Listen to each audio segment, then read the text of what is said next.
G'day, I'm Paul. By the end of this video, you're going to find out which one of these 21 pickup trucks, utes, bakkies, whatever you want to call them, is the best for off-road driving. We're going to sort them from the good all the way through to the bad, so you know which one of these you should be buying if you're going to do a stack of off-road driving. Now, just as a reminder, this is part of a bigger test that we're doing. We've done towing, we've done a drag race as well, and if you do want to check those videos out, there are QR codes on the screen or links in the description below. Now, before you go assaulting your keyboards about the missing this and the missing that, I wanted to run through the list of cars that are missing that we couldn't get and the reasons why. So the Photons, they were not available, unfortunately, for this test. The Triton, we asked, but they declined to participate in the drag race, the off-road test and the towing test. HD pickups, so the 2500s, they weren't really suitable. They're in a different towing category. We might do something with those a little bit later on. The Shark Performance, it wasn't out when we filmed this. The Raptor, we already had 3 Fords there. We didn't need another one. LTVs, they refused to provide cars to us. And Musso with the EV, it has no towing capability. Now, this is our first test. It is a muddy mogul. We're going to use this to set up the cars in a flex condition, and that's going to allow us to see how rigid these chassis are. When you're in that cross-axle position, your chassis is under immense pressure. We want to see whether doors can open and close, and it'll give us an idea of whether the chassis needs more rigidity or whether it's good to go off-roading. That test is easy. This is where it gets hard. This is a 15% grade, so a nice steep hill.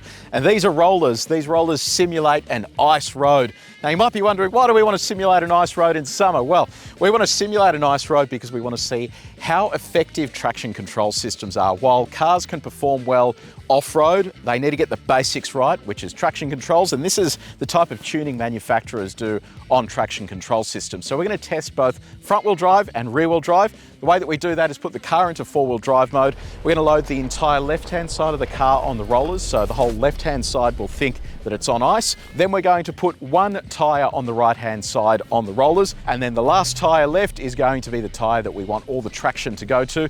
The only way it will be able to have traction is if it has a good traction control system, because a car will always follow the path of least resistance when it comes to traction, and that is going to be these things over here. So it needs to be able to resist that. We're going to do both a front-wheel drive test and a rear-wheel drive test where the car has to be able to pull itself up either with one front tyre or one rear tyre.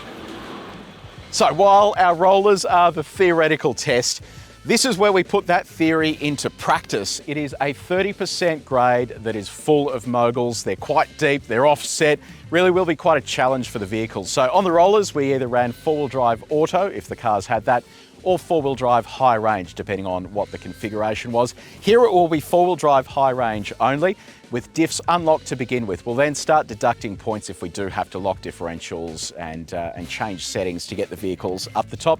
This is a really hard one because while cars may pass or fail our theoretical test on the rollers, here they have to put that all into practice and manage cross-axle situations and situations where you have quite a steep climb, limited traction, and depending on the tyres, limited traction through tyres as well. So this will be exciting. If they pass this, they will then graduate to the hardest test in this review. This over here, this is the ultimate test, 45% grade. It's got quite loose stones and gravel on it, and it has inconsistent depths as well. So this is going to be a massive challenge. We're going to do it in 4-wheel drive low range, again with diffs unlocked. If the cars then need diffs locked, we will start locking those and also measure how far they get up the hill and allocate scores based on which cone they get to. And by the end of this, I'm hoping that we can declare an off-road champion or champions. There might be a few here that are decent at this task because we have a lot of cars to get through, so let's get started. Okay, so we are starting everything here in the HiLux. Probably just for the HiLux, I'll just talk through some of the tests just so you can get a bit of context. So HiLux, brand new. Funnily enough as well, they do a lot of engineering work for the HiLux here at this exact proving ground. So yeah, but it'll be interesting to see how well this actually copes with these conditions. So our first test here with the door flex is just an idea of, I guess, how much rigidity the chassis has. And when I put it into this flex condition, I'm going to try and open and close the door. Anything with a rigid chassis is basically going to just open and close normally. If there is a degree of chassis flex, it is going to catch on the door as it goes. So we'll see how this fares. So carryover engine here for HiLux, 2.8 litre. Diesel, 500 Newton meters of torque. There's going to be a little touchdown through there. Okay, so this is basically the flex condition. If I just roll back a touch, there where we have the front and the rear unloaded. Nice, that is nice and rigid, no problems there. So we'll just power on out of this. And then we will head over to the next test. Now we've got our 15% grade here. This is a great test because it's really going to push the four-wheel drive system and the traction control system to its limits, because what we're simulating here is 3 tyres with no traction at all. So that is the equivalent of being on ice, but with 1 tyre that has full traction. So we're going to start off with our front-wheel drive test where the front has traction on the concrete. What we want to see here is that the car is willing to use traction control on the 3 other tyres and then pull the vehicle up using just that front right alone. Then I'll come back and do the same for the rear. I'm going to start off just in four-wheel drive. Some of these have four-wheel drive auto, which I'll start with. This unfortunately doesn't. It has two-wheel drive high range, four-wheel drive high range. So in theory, this has an advantage now being a four-wheel drive high range vehicle. And then I'll basically start changing drive modes if they don't make it up, and we'll deduct points for each of the drive modes we need to change to. So let's kick off with the front-wheel drive test. So we'll just line this up. Okay, so there it is. We've got 3 on the rollers, 1 on the concrete. Roll onto the throttle. Oh, nice. Look at that. That is pulling us up effortlessly. Unreal. There you go. That is good. You can see they've done some work here to traction control system on HiLux, because traditionally HiLux hasn't been that good when it's just in its sort of standard drive mode, but that is fantastic. So, all right, let's try our rear-wheel drive test. Okay, so we'll line up the tyres. There it is, just there. Okay, rolling onto the throttle. Nice. Very good. So that's basically a pass there as well, because what's happened is the rear right has pulled the vehicle up. It's got it onto the roller, and once you get all 4 tyres on the roller, it's not going to go anywhere because there's literally no traction. But that is a full pass. Flying colours here for HiLux. Very good. So HiLux is on all terrains, but they're kind of a very soft all-terrain, being the SR5. This isn't really like a hardcore off-road version. So it's going to be interesting now with our moguls, because the moguls are quite deep. This is, where a vehicle with chunkier all-terrains and a good traction control system will really thrive, because the all-terrains can catch the edges of the moguls and pull itself up. Wheel articulation is important here as well. So this really is going to require a lot of things to go right for a vehicle to make it up here. So let's see how it goes. Four-wheel drive high range to start with. Then for each sort of diff lock I have to do, we're going to be deducting points. So we'll see whether it can make it up here. I'll try some of the different drive modes as well if we don't get up. So let's see how we go. Okay, so I'm going to use gradual throttle with each of these cars as I head up here. Yes, you can probably just smash the throttle and make it up here with anything, but I just want to test the traction control systems and how well they work by just letting them do their own thing instead of assaulting the car to get up here. So yeah, so far so good. No diffs locked. It is just traction control doing all the heavy lifting here. Wow. This HiLux has genuinely impressed me. Wow. This is crazy. It is just walking up here.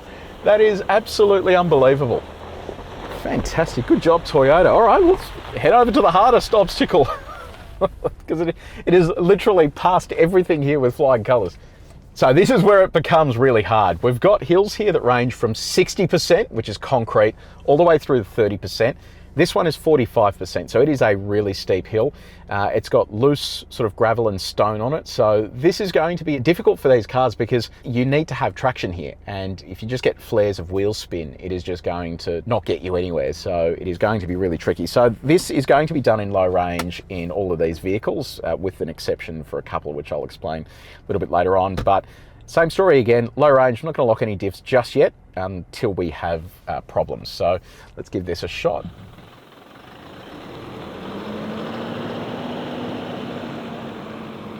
All right, so again, gradual throttle, same speed for the entry, and we'll see how we go. Can't see anything, so I'll put that down. So I can hear the traction control working away there.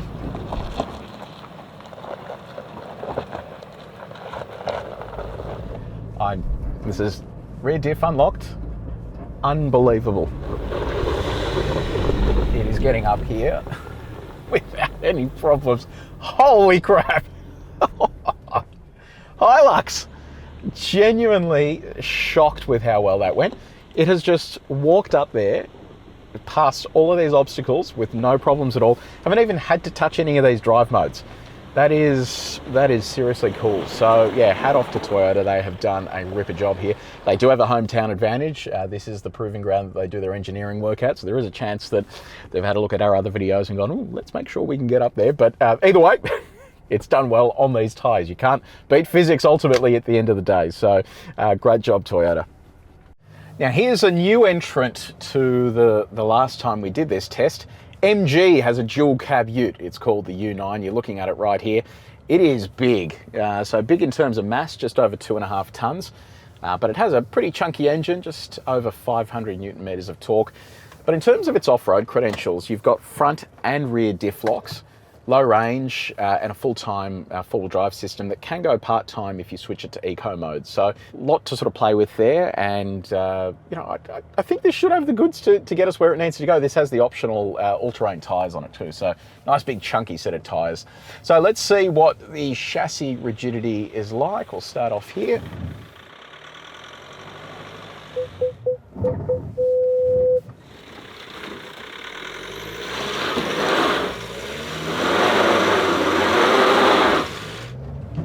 Get it into our flex condition. I'm going to have to just lock that rear diff here. Okay, there we go. That is in the flex condition there. Nice, no problems there. Pull out of this and we'll head to our roller hill. Okay, let's see how good these traction control systems are. Start off with our front wheel drive test. So there it is there. Okay, I thought it was going to run away on us, so roll onto the throttle now. Oh, it's not loving that at all. All right, nope. And it just took itself out of drive as well. That's not good. Unless it wasn't in drive. Let me just triple check that. I'm going to try that one more time. That's so strange. It basically took itself out of drive, but I don't know if that was because we were rolling back or not. So I'll try it one more time, rolling onto the throttle. No, it's in drive now. Oh, that's not very safe at all. So basically it rolled back, and while I was trying to accelerate, it caught on the concrete and then pulled itself out of drive. It's now in neutral. That's a very, very bad design flaw. You never want the car popping out of a driven gear for very little reason. So that is something they definitely need to address. So that's a fail there for the front wheel drive test. I might try just changing one of these drive modes and just see if that makes any difference. So I'll switch over to sport mode. We'll see if that gives us any more latitude on the front wheel drive test. Okay, and rolling onto the throttle. So flat to the board, nothing's happening there. All right, so we'll see what other drive modes we have available to us. Obviously with this test here, if I was to lock the front diff, this would get up there easily because you're basically splitting torque across that front axle. Right now it's sending torque to, I guess, the path of least resistance, which is the wheels that are on the rollers. So let me just see what other drive modes I have available to us here. Snow, mud. Let me try snow because that is sort of technically what you're driving on here. See if that makes any difference.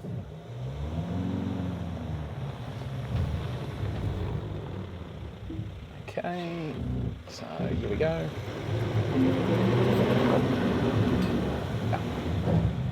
No difference there, so we're still not getting the traction that we need. Let me just see if there are any other drive modes available to us. Just for the sake of it, let's just try mud.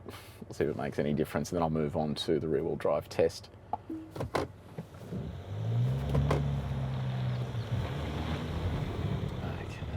So that is on the rollers, rolling onto the throttle.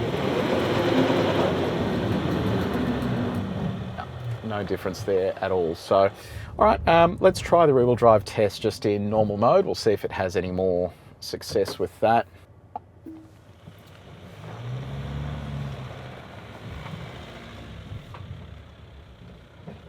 Okay, and rolling onto the throttle.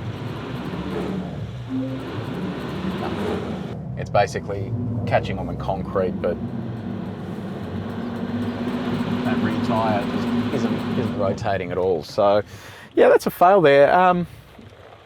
There is a four-wheel drive setting I can engage here in custom mode 1. I'll see if that makes any difference. Sorry, I'm spending forever on this, but I want to try every possible mode. Okay, so that's in a four-wheel drive mode. I don't know what difference that has compared to the other modes.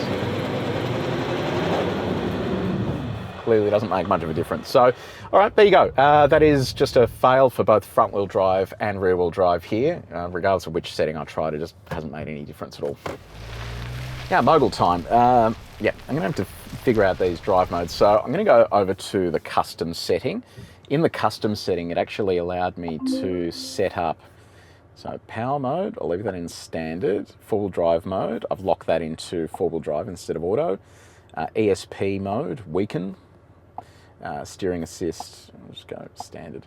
Let's just see how much of a difference that makes, and I'll then start moving through some of the drive modes if we don't get up. So this does have decent tyres on it, so I think it'll be fine, but my primary concern is it's got independent rear suspension, which is completely different to the other utes in this segment, and that means it won't have as much wheel articulation. Well, in theory, it won't have as much wheel articulation. So when that wheel unloads like it is now, it just can't get the purchase that it needs down there. So let's try coming back, because we're pretty much not getting anywhere from there. I'm going to try changing some of these drive modes. Okay, so we'll go to, I guess, mud. Start off with mud, see how that performs, and then I'll start locking diffs as we go. So, all right, gradual throttle.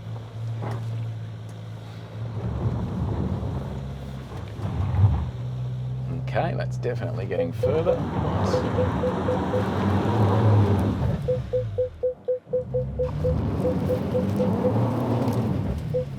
Okay, no luck there, so let's go back. Geez, a fair bit of creaking in here. This has the optional sort of door thing at the back there that opens into the tray, so I wonder if that's giving us a bit of flex here. Okay, so we'll move to sand mode now. And if sand mode doesn't work, I'll start locking diffs and seeing how we go there. So same thing, gradual throttle.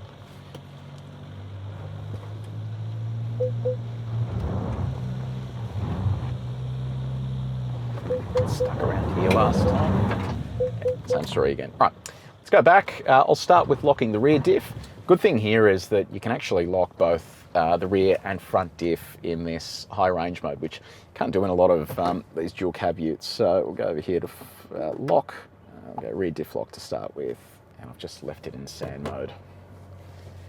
Okay, here we go. So gradual throttle.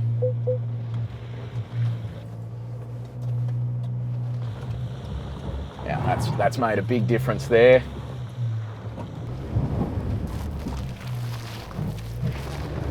Nice.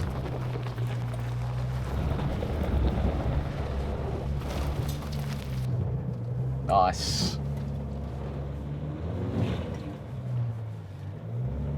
Very nice. Okay, so we made it to the top, but it required rear diff to be locked. So once that was locked, it made a massive difference there. So, all right, very good. I'll move it to our big hill. So I'm going to pop this into low range. Cool, that's engaged. I'm just going to start this in drive mode. It's in rock at the moment. The other modes are deep snow, deep mud, wade, and rock crawl. So I'll just leave it in. It says here, suitable for harsh, unpaved roads such as Gobi and rocks, providing the best driving experience. So I'll leave it in that for the moment, and then we'll start locking diffs as required. So gradual throttle.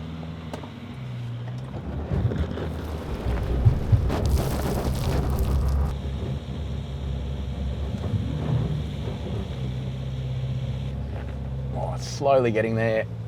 Just feed in more throttle. Yeah, these tyres are doing a lot of the heavy lifting at the moment. They're sort of biting down. So close, but oh, there we go. That traction control is doing a great job here. I can hear it working in the background.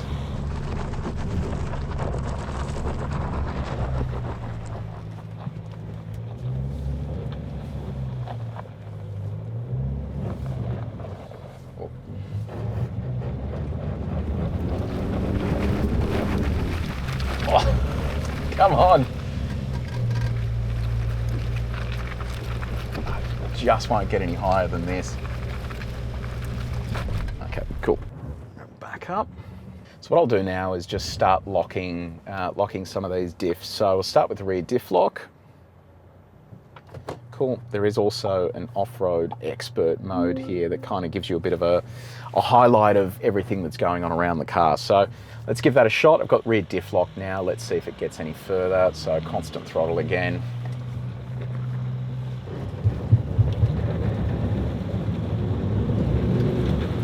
Offline there. Come back again.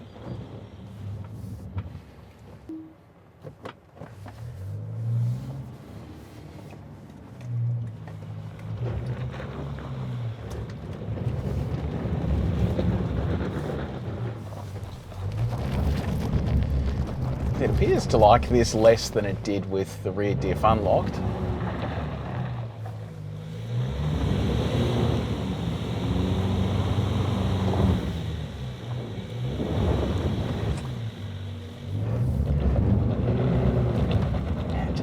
Get past this point here. I'm just mindful I want to be making massive holes here, so didn't like that with rear diff lock. So what I'll do is engage front diff lock now as well, and we'll see if that makes any difference for us. Cool, so we have both front and rear diffs locked now. So in theory this is basically shuffling your torque split across the front axles, the rear axles, and between the front and rear axle as well. So it should be able to get up now, especially with these big meaty all-terrains as well. So again, I've just kept gradual throttle here. You can see it is basically walking up now without any dramas.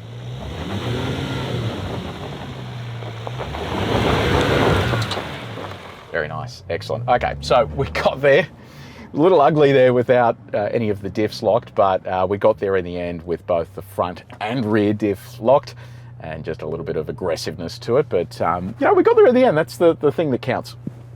Ford Ranger, best-selling car in the country, and best-selling dual cab ute as well. Now V6 is basically the only option you've got available to you. They've got a wheezy 4-cylinder they're going to launch, but the bi-turbo 4 is dead that used to have 500 odd newtons.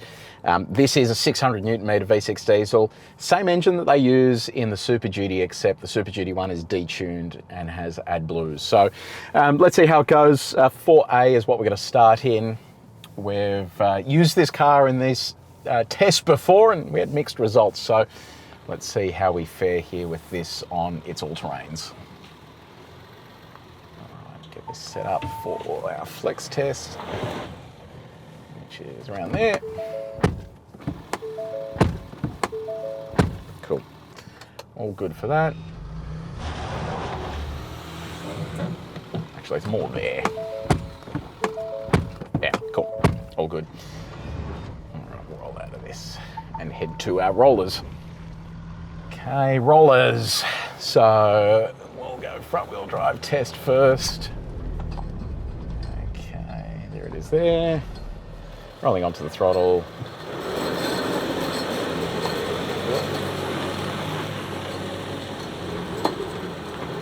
We got there. So it rolled back a little bit, but it eventually caught and then pulled the vehicle up. So as a pass for front wheel drive, we'll give rear a test now as well.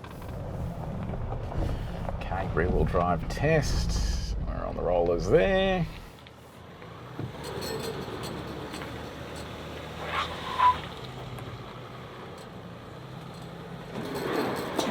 Nice.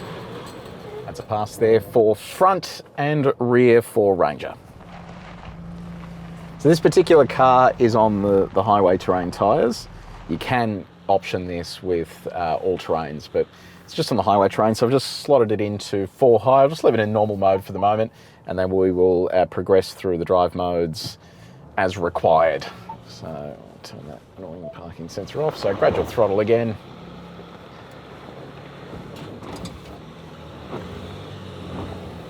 And your traction control working its heart out.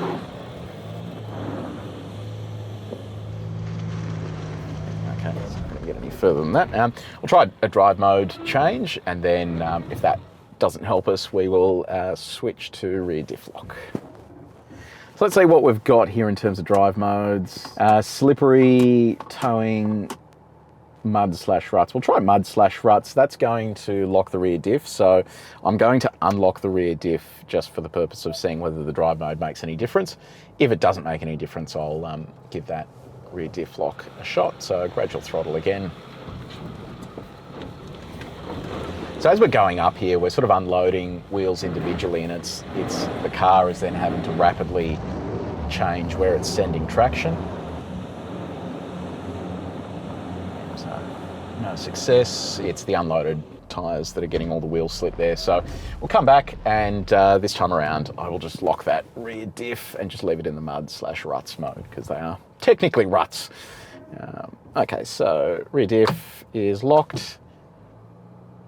Let's see how we go. Just as a reminder, HiLux, no rear diff lock, no drive mode, just drive your car up the hill mode. Okay, so rear diff lock is helping here.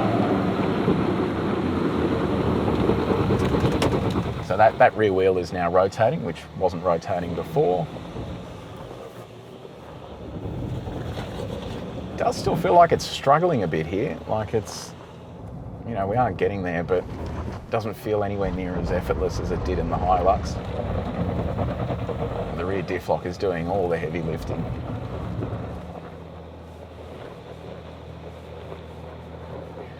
Okay, and there's the top. So yeah, look, we got there, but it's pretty ugly.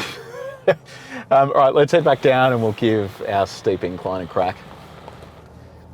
Now, given that was a fair bit of a challenge, let's see what this is like. I'll put this into low range.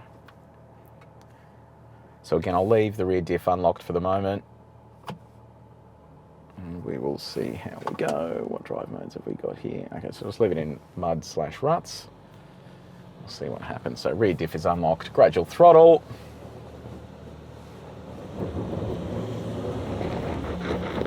Traction control again. Working its little heart out.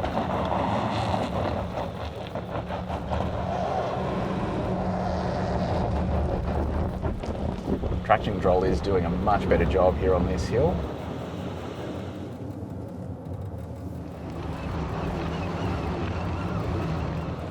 Just looking at that driver's side rear, we're not getting any rotation there. No luck. All right, I'm going to go back down and lock the rear diff. That should be enough to get us there, because I could see that driver's side rear was just not rotating at all. So that meant basically all the torque was going to the path of least resistance, which was our unloaded wheels. So we'll come back, lock that rear diff and give it one more crack. Okay, rear diff is locked. Let's have another go at that. So gradual throttle.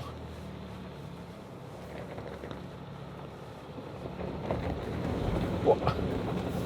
It's just kicked us sideways into a hole there. And just try a slightly different line. Yeah, that's one of the things you've got to be careful of when you lock the rear diff. Previously, where it would avoid holes like that and slipping sideways, it will be more inclined to fall into them, because you've got the whole rear axle basically grabbing traction as it sort of kicks sideways. So if that happens to you, don't stay committed to it. Okay, so we got stuck around here somewhere last time. Yeah, it's crawling through here much easier now. Okay, so I can see that rear wheel rotating now.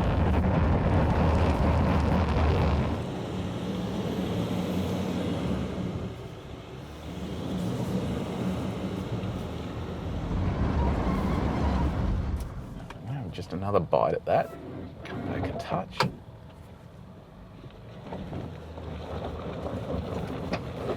Just not liking this little spot here. Oh, I think that's got us.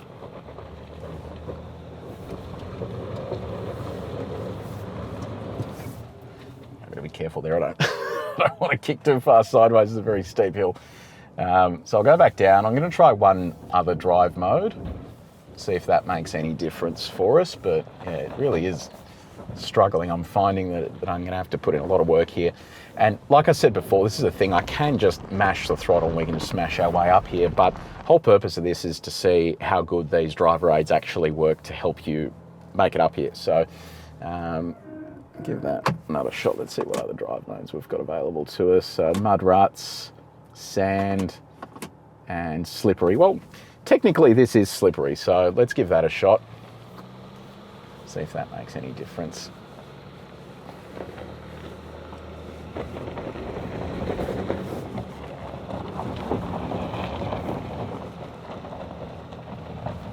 Okay, it's feeling a bit more confident now.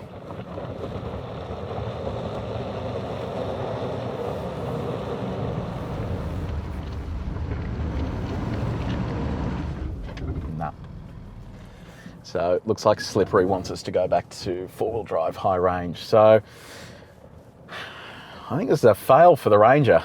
I mean, I could sit here all day trying this, but it's just not willing to get up there. And you know, no matter what I'm trying here, without sort of just rushing at the hill, is it actually going to get up there? So that's a fail, unfortunately, and hopefully we can get a better result from Super Duty. So I've just wrapped up with the Ranger. Come in over here, Sean, have a look at this. This is part of the problem with having a sort of poorly tuned traction control system.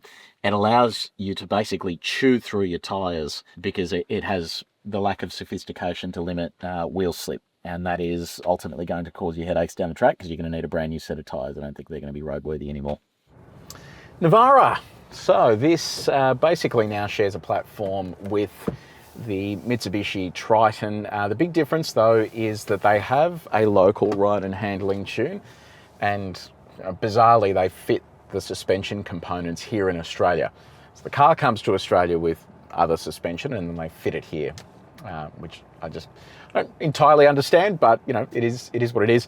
So being a Triton, given we don't have one here on this test, they refuse to give us one. This is going to basically kind of probably replicate the same result. So I've got it in four-wheel drive high range. The good thing with these is that you can drive it in four-wheel drive high range on sealed surfaces, which you can't do in a lot of other part-time four-wheel drive dual cab utes. So let's see how rigid this chassis is to begin with. Get it into our flex condition. Just gonna have another nibble at that. It has a terrible stop-start system as well. So let me just turn that off.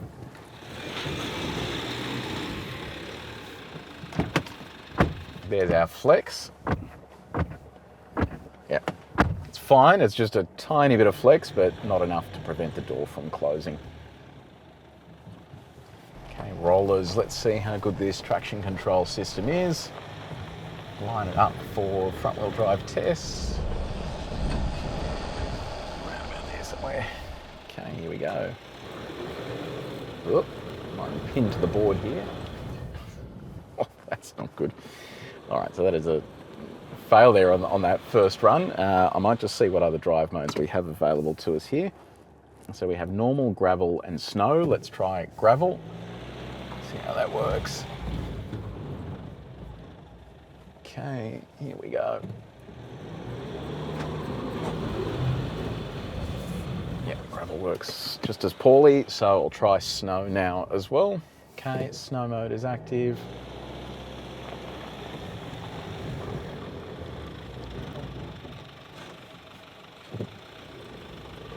No, it just kills the throttle entirely. So what I'll do now is move it to four-wheel drive high range, which is beyond our four-wheel drive auto mode. This is technically the mode that the HiLux was running in because it doesn't have a full auto mode. So we'll just see whether this makes any difference here. Sorry, I'll just make sure that drive mode is back to normal for the moment. Okay.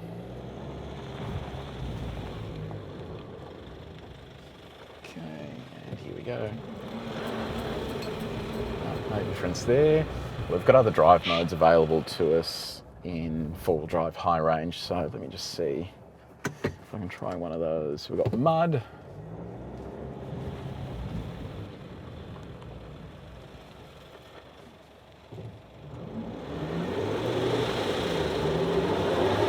spins up more freely, but it's still not giving us the traction that we need. So I think that's a fail there for the front wheel drive test. Let's just try rear wheel drive. Let's see if that makes any difference for us.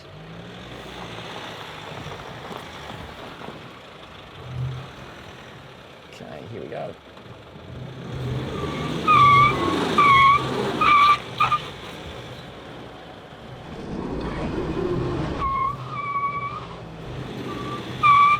Yeah, cool. All right, so fail for front wheel drive test and a pass for rear wheel drive. Let's see if the fancy new suspension has what it takes to get up here. This is on all terrains, so you know it's got a little bit of an advantage there, but just in the standard drive mode at the moment, and then we will start cycling through the drive modes as we go.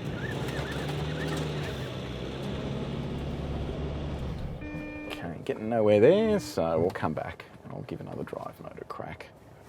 Okay, so we'll go to mud. Even though it's technically not mud, we'll just give it a shot. Say that we've done it.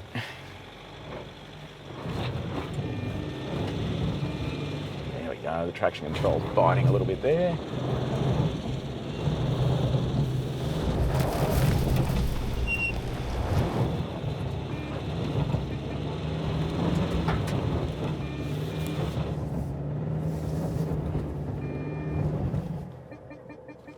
I think that's us done in that spot there, so we'll come back down.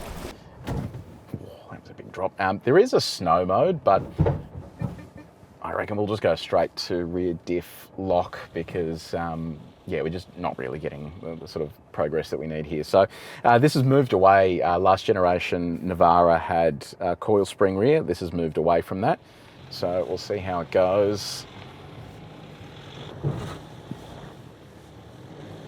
This should help, in theory, just get us that little bit of extra purchase. It's really not liking this. So we fill the cabin with tyre smoke.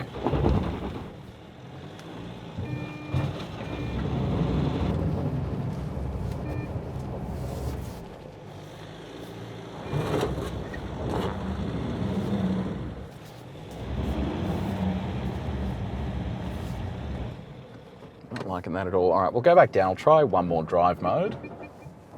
Oh, that is a big old drop each time. Okay, let's see what else we've got here. We've got sand mode. We'll give that a shot.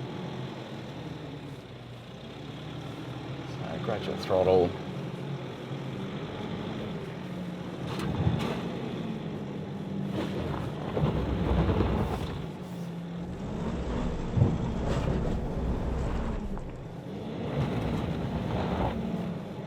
Feeling a little bit more confident.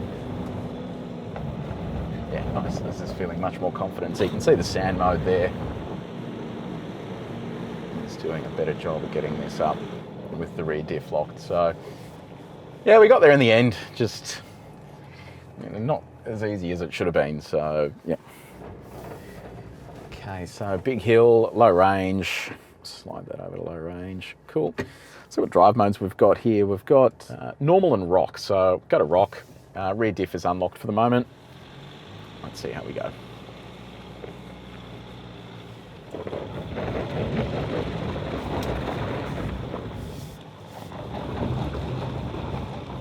can see the traction control working just there. It's actually doing a reasonably good job here. Look at this. Very nice. As a reminder, rear diff is still unlocked. Come on, come on. Oh, nice. Very nice. Unreal. But yeah, that's interesting. So on that grapply stuff, the traction control seems to work quite well. On the moguls, where we're unloading wheels and it doesn't quite have that sort of wheel articulation, it seems to not work as well. But you know, that was rear diff unlocked. Traction control did all the heavy lifting there. So really impressive effort there, straight out of the box here with Navara. Well, I love a Silverado. Big V8, naturally aspirated, makes a bucket load of noise. I'm just a big fan of these. So this is the ZR2, or ZR2 if you're watching from abroad. And this one is on medial terrains. These tend to perform really well because of their wheelbase. They're just enormous. So A lot of the wombat holes and stuff that we have here are probably too short for this wheelbase, so they tend to just walk over a lot of stuff. But, you know, I thought let's just include them anyway, because this actually made it up Beer O'Clock Hill. If you do want to watch that video, click up there. It's a notorious off-road track that kills a lot of four-wheel drives, and this made it up with flying colours. So, all right, let's drop it into here. Get it set up for our flex condition, which is around about there somewhere. No dramas. Cool, that's a pass on flex. Now, because this is so wide, I need to line it up perfectly so we're not cheating by grabbing the outer edges of the rollers. So let's see how it fares now on our front wheel drive test. Liking that, we've just rolled straight back there. So I'll see if there's another drive mode I have access to here. We've got sport mode, off-road. Okay, let's see how off-road goes.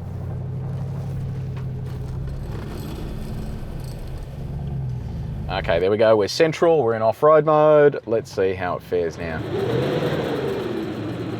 Oh, we've come off the rollers there anyway. So it is not like that. Well, actually, you know what? We do have a four-wheel drive high range available to us, so we might try that first, just so it matches what we had in the HiLux reference. So just push and hold that. Okay, that has engaged four-wheel drive high range. Okay, and here we go.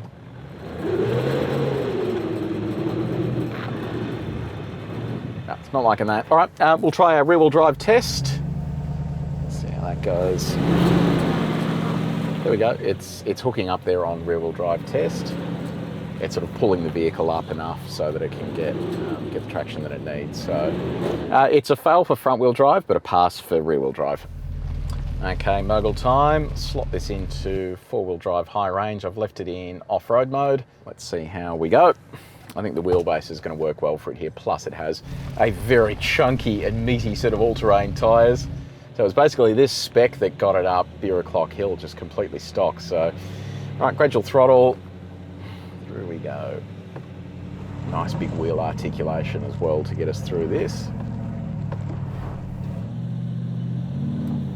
Love this sound, it is so good. Oh, this is offensively easy. It is a walk in the park. A little bit of wheel slip there and traction control, but look at this. It's got the mass that it needs. It's got good traction control for this type of terrain. You know, that is an absolute walk in the park.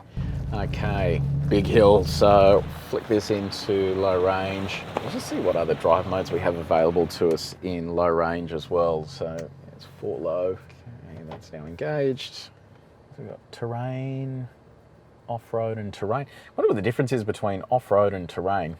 I guess we'll just try both. I'll start in off-road mode, see how that goes. Just a reminder, front and rear diffs are unlocked. It's got both of those options available to us here. So gradual throttle, a little bit of wheel slip there.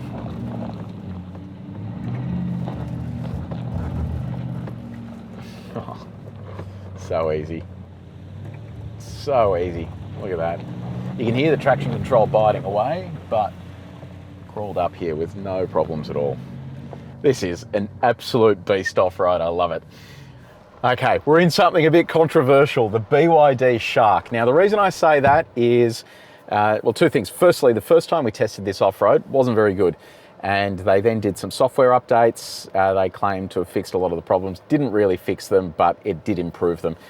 This is unlike a lot of the other dual cab utes here. In fact, I think it's the only one that operates this way. It's basically an internal combustion engine under the bonnet, and then you've got 2 electric motors, one on the front axle, one on the rear axle. The internal combustion engine is only ever directly driving the front axle at speeds above, I think, 70 kilometers an hour. The rest of the time, the electric motors are doing the work. Now, the only issue with that kind of arrangement is that you don't have a driveline running down the center of the car. It means you've got 2 different axles doing different things in terms of their torque delivery. And electric motors, when you need to have them work for speed ranges from 0 all the way through to 180 or 90 kilometers an hour, which is the max speed of this particular car, if you don't have gearing, which they don't have here, you then get fluctuations of torque that are quite hard to manage. This also doesn't have any differential locks, which you do find in some vehicles that are configured with this type of setup, but this is not one of them. So It will be interesting to see how this goes. I don't know how it'll perform. I'm grateful that they've given us one to try this anyway, so let's see what happens. But over 600 Newton meters of torque here, so it's got plenty of punch. It's just managing that punch and making the most of it that is the hard part. So let's get it set up in our flex condition now. The other thing as well is this has independent rear suspension, so it means that it isn't going to have the wheel articulation that some others in this segment do. Okay, so that is in our flex condition. No dramas there. Yeah, they've done a teardown of the Shark before, and it's incredible how much effort they have actually put into this chassis. They've gone to town on strengthening everything and just giving it a lot of rigidity for, you know, a vehicle this size. In fact, too much. So just try to give this a little punch to get out of here. There we go. All right, let's head over to our rollers. So we're on the rollers now. I think it's worth pointing out as well, this has a stack of different drive modes. So I'm going to cycle through as many of those as I can here for the roller hill if it doesn't have any success. And likewise on the mogul hill and our big hill as well. We want to give this the best chance it can to get up. So let's give this a shot. Okay, so just in the normal drive mode first, and we'll try our front wheel drive test.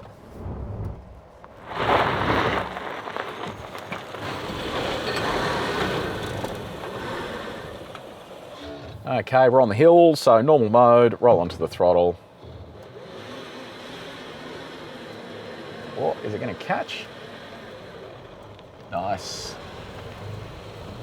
Very good. All right, that is a pass for the front wheel drive test. So I think it's worth mentioning, the whole point of this testing is we're testing theoretical conditions like this on the rollers. This is where, at every proving ground will have a set of these rollers. This is where they tune traction control systems. But then when you test it in the real world, like on those, the mogul hills that we've been using, that is where this testing goes into practice. So we're kind of testing the theory and then also testing whether it translates to real life as well. Okay, so our rear wheel drive test, I'm buried on the brake there and we're still rolling backwards. All right, here we go.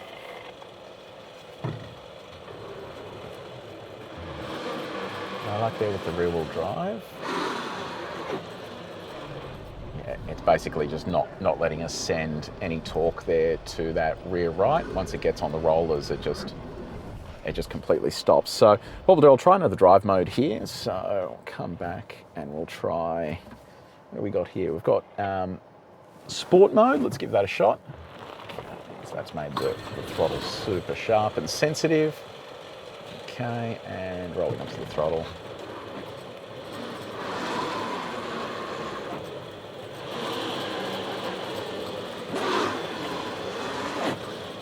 No luck there. All right, we'll come back. Let's try one of these terrain modes now. So we've got snow, mountain. We'll try mountain. By the way, I'm running this in hybrid mode as well, just so we have all the bases covered. Okay, so rolling onto the throttle in mountain mode.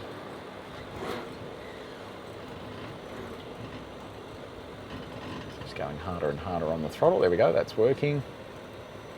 There we go, so that's the rear wheel drive mode active there. Cool.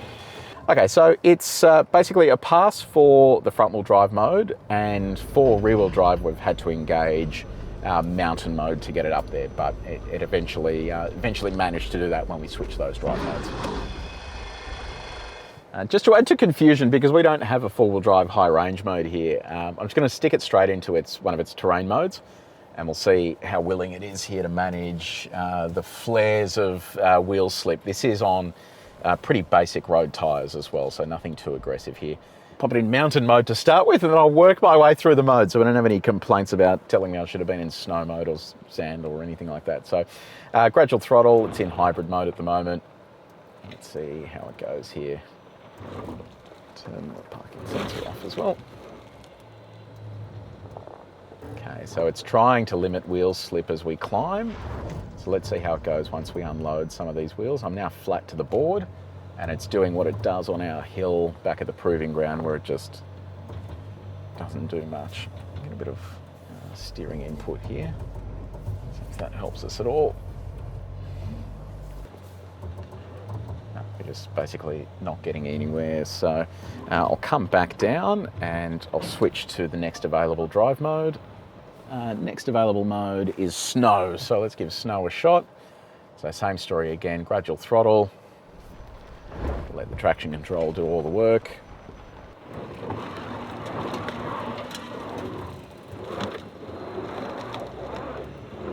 So you can hear the internal combustion engine kick on there. So that's just spinning the wheels now, so that's not going to help us. So we'll come back down. I'll move into the next available drive mode. Okay, next up, what do we got? Sand. All right, here we go. Battery is sort of 3/4 full at the moment, by the way, just if you're wondering.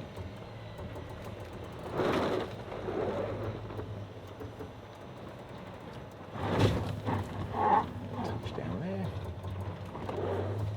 So this is the spot where it seems to be getting hung up. I'm trying to get a bit of purchase on the edge of that wombat hole. No luck there. So that is like buried in the firewall there. If I try sort of rocking it a little bit, doesn't really help us much there either. So we'll come back and we'll see what the next available drive mode is. Mud. This is the only one we haven't tried yet. I'll give this a shot, and then I'll also try going without traction control as well. See if that makes any difference.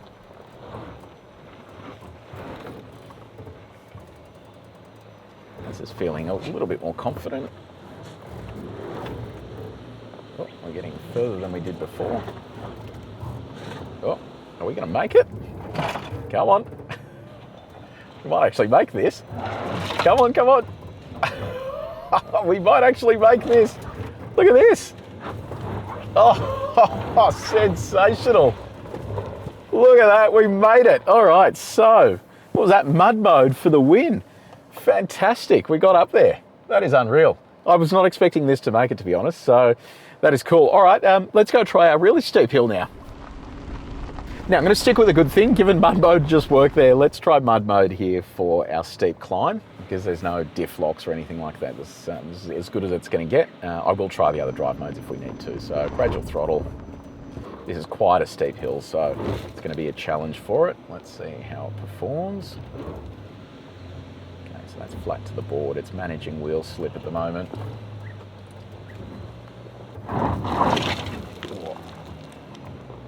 Still flat to the board. It sort of, it lets it out bit by bit, and when it lets it out a little bit, it actually makes progress. So, oh, come on. Now just keeping it flat to let it manage its traction, because when it lets it out a little bit, it actually climbs. So let it figure itself out. I'm going to come out of that and roll onto the throttle. We are sitting on quite an angle here, so it was making really good progress right up until that point, so I don't know why now it's decided not to do this. So I'm just going to stay flat in that, see if it'll figure itself out. It's making noises, but just nothing is happening, so I'll go back down. I'll try that one more time, because we're actually making progress there. So I'm pretty surprised with how far we actually made it up the hill. So I'll try that one more time. Okay, here we go. So same throttle position again, and feed it in. It's so inconsistent with how it works, because now it's not even getting past this spot just here, whereas before it managed to climb okay. It's truly bizarre. That is so weird. We literally got up before doing the exact same thing. I'll come back down, just make sure we're still in that same mode. Try that one more time, here we go.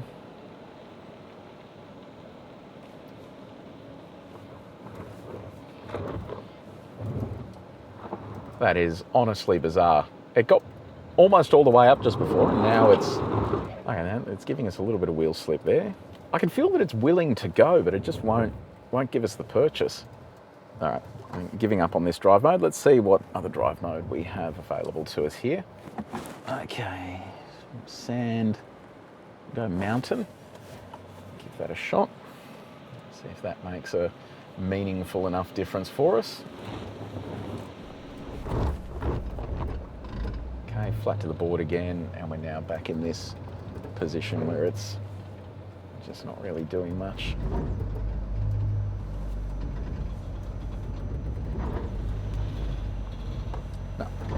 No luck. We'll progress to the next drive mode. Snow.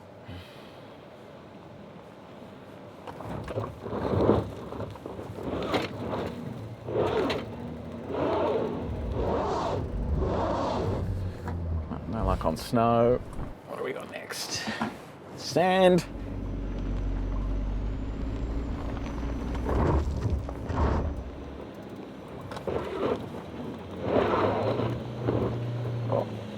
Is getting us somewhere. Come on. It's making a lot of noise, but just not a huge amount of progress. Oh, let's go, let's go, let's go, let's go. Come on. It was about as high as we got before. Come on.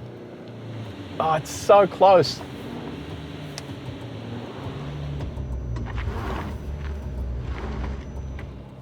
It is so close.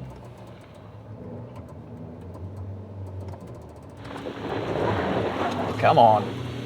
Oh, it just needs to crest this and it will get there. I'm just not liking our chances though. No, it just won't crest this little section. No matter what I try here.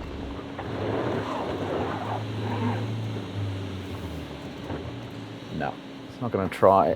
It just won't crest that little bit. So, yeah, last thing I'm going to try is just disabling stability control in, I think, mud mode was the one that got us up the furthest.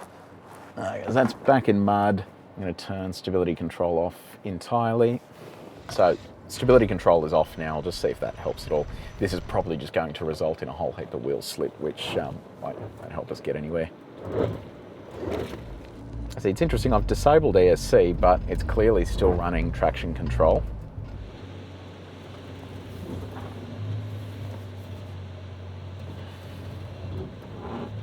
No luck.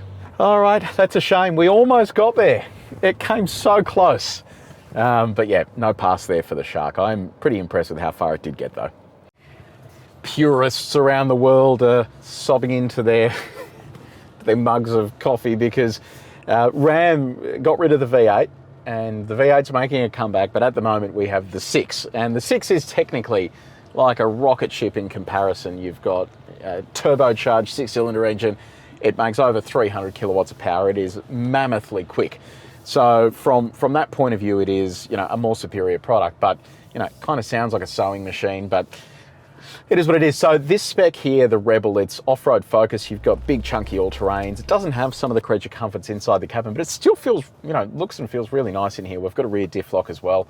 I've got it in full drive auto at the moment. So let's get on with our flex test. These American pickups, the F-150, this Ram and the Chevy Silverado that we have here on test are all converted to right-hand drive in Australia. They come to Australia as left-hand drive vehicles.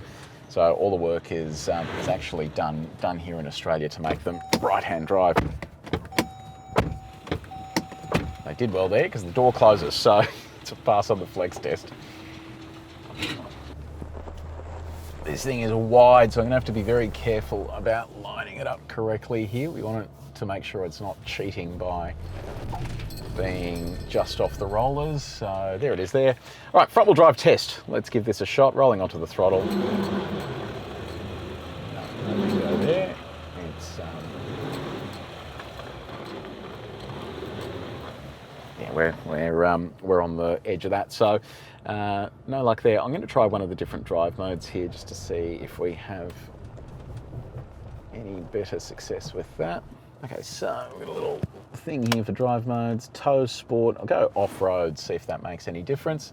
So a little traction control light has just come on, which means that it must be doing something there with traction controls. Okay, here we go, rolling onto the throttle. Oh, that's better. So it did roll off a little bit there, but like right there, I can actually feel it is, it's pulling the car up using that front right. So yeah, nice, very impressive. So that is a pass for the front wheel drive test. So given that the front wheel drive test was effortless, I suspect the rear wheel drive test will be just the same. So line it up. Okay, there it is there on the rollers and rolling onto the throttle.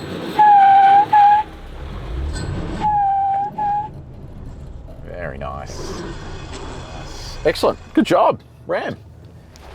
All right, so let's flick over to four-wheel drive high range. I'll leave it in this off-road mode. Let's see how it goes here with the rear diff unlocked for the moment. Here we go. So gradual throttle. This has mega wheel articulation, so I suspect it won't be too much of a chore, but you never know.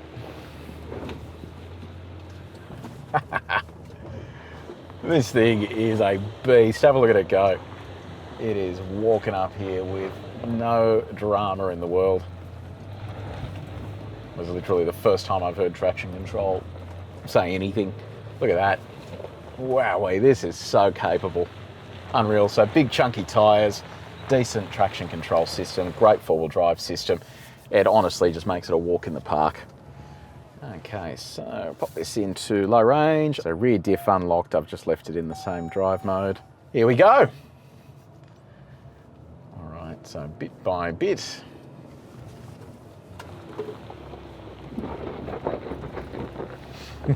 Little grumble there from the traction control system. And then once that little grumble is done, away it goes. Look at that. Unreal. What an absolute beast. That is so effortless, so effortless. Yeah, awesome. Great job, Ram. This thing is fantastic. So for those not watching from Australia, the F-150 has had a checkered history here in Australia. They basically convert this car to right-hand drive here in Australia. It comes as a left-hand drive. They put the steering wheel over here. But they had a stack of recalls because they just couldn't get that conversion process right. So this is now a facelifted version that was launched a long time ago in the States and it is finally here in Australia. This one is the Platinum trim, only available in Australia with a turbocharged V6 petrol, so 3.5 litre. It's a big meaty engine, it's a good engine, but is it up to the task here in this Platinum trim? Let's find out. We don't really have any sort of hardcore off-road models like Chevy and Ram offer here in Australia, so let's see how it performs here. Get this into its flex condition, which is right about there somewhere, maybe a little bit more forward. Right about there, so.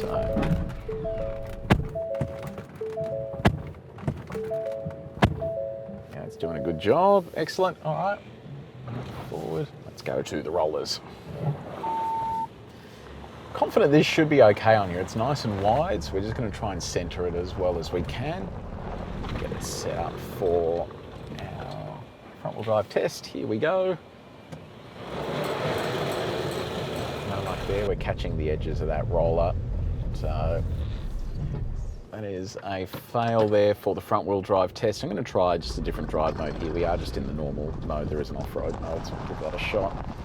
Is it over to off-road? There it is, rough uneven terrain. It's switched itself to 4 high. I'm just going to pop it back to 4A. It won't let us do that, so let me just go back to slippery. Okay, so that's now back in 4A.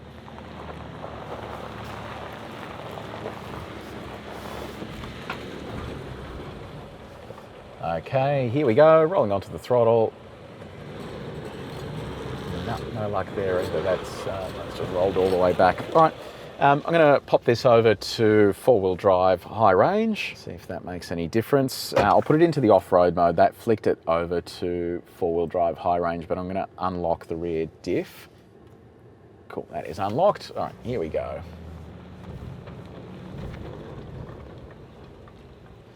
Okay, here we go, four-wheel drive high range, off-road mode.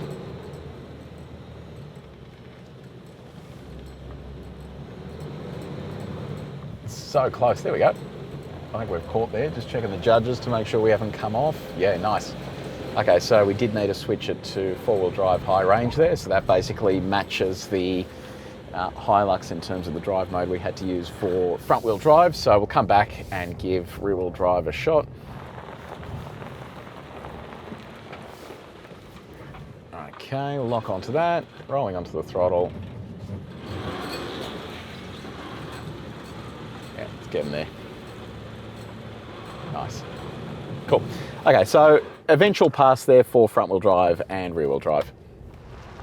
Now, even though we don't have very off-road focused tyres here, I think this should be a walk in the park given the wheelbase of this and the other four-wheel drives that we have. So I've just left it in four-wheel drive high range in that off-road setting. Rear diff is unlocked. Let's see how it performs up here.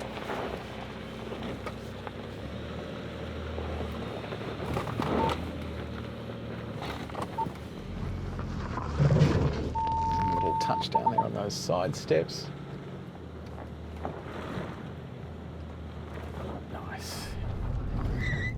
Decent articulation, so it's falling into the holes here and getting us up.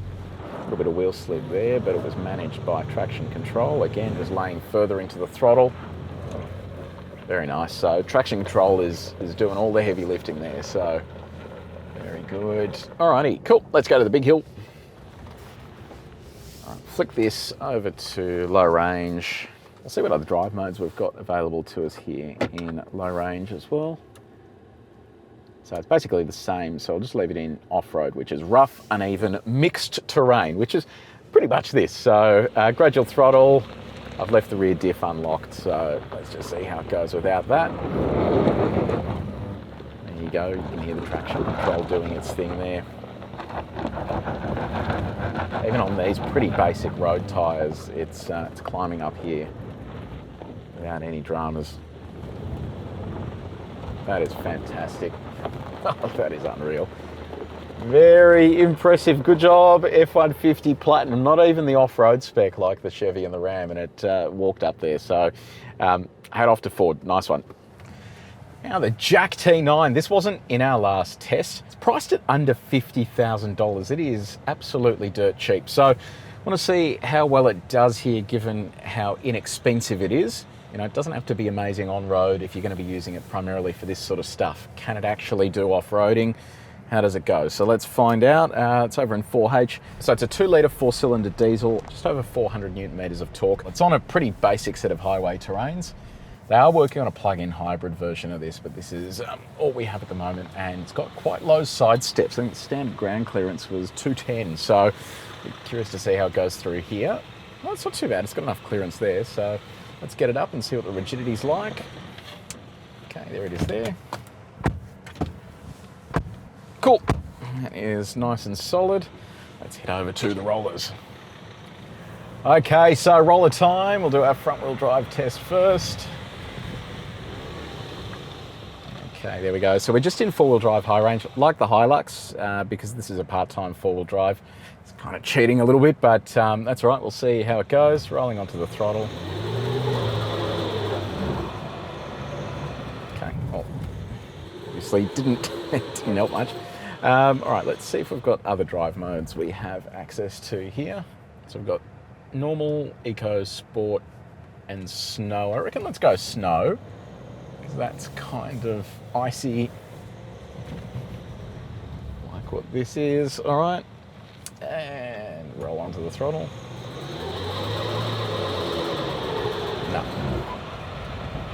No luck in snow either. I might just try sport as well, just to tick that off the list.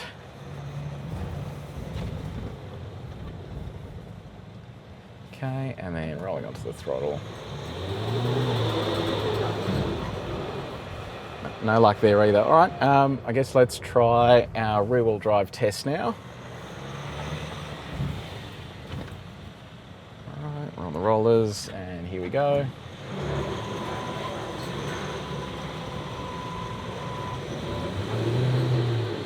So pass for rear-wheel drive, just not for front-wheel drive. So it just shows you they haven't quite got that four-wheel drive system dialed in enough to give it the torque that it needs on that front axle. So a bit of a mixed bag there on the rollers. Let's see how it goes with our mogul hill. So four-wheel drive high range, I've just got it in normal mode to start with here. Let's see how we go before I have to start locking diffs.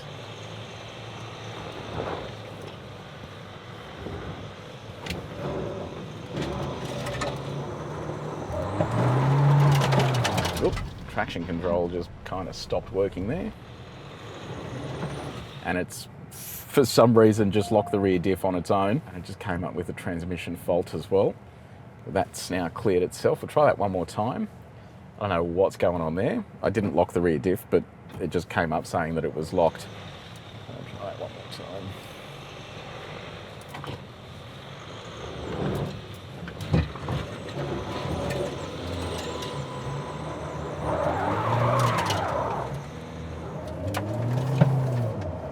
It's just come up with a whole bunch of errors here on the screen. Brake system fault. The rear diff has now locked itself, even though I didn't press the button, and now unlocked itself. So I'm going to try locking the rear diff now, but it doesn't feel like it's really getting anywhere. So just press the rear diff lock. Okay, so that's gone green now instead of orange, so maybe it was a rear diff fault. Okay, so... all right, that is much better. Locking the rear diff made a fair bit of difference there.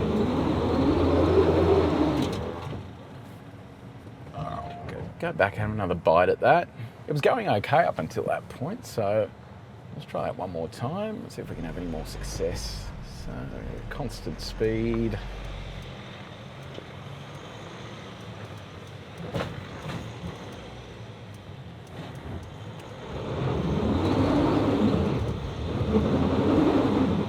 Just not interested in getting past this point here. No. Now it's come up with an ESC fault as well. I don't know. It just doesn't fill me with confidence, to be honest. I guess I could try changing the drive mode here. Let's try maybe snow mode. We'll see if that makes a difference. So it started off in second gear there instead. Let's see if we can get any further here. I just don't want to destroy the car if it keeps coming up with these faults. So because it's in second, it's got a different torque profile, so maybe that'll make a difference. Still just getting hung up on this spot just here. So no, I'm going to call that just for completedness. I'll just try sport mode as well, just to say that we did. But yeah, I think we're just going to end up chewing through the tyres here. So if this doesn't work, I will give up and move to our big hill. So here we go. Really is just this spot right here. It's getting stuck at. No, same thing again. All right, let's head to the big hill. We'll give that a crack. Okay, now with our big hill, look, in theory, if it can't make it up that hill, we're not going to award it points if it gets up here, but I thought we'll give it a shot anyway, just to say that we did. So I'll pop this into low range. Okay, that's low range active. We'll just try here without the rear diff locked, and then we'll see how it goes.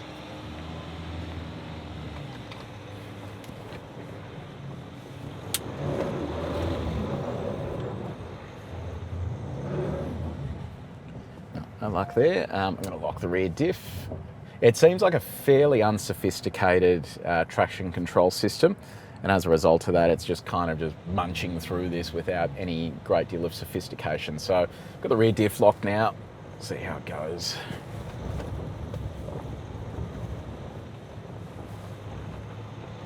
Oh, we're getting somewhere. We're getting somewhere. Have a look at this. Come on.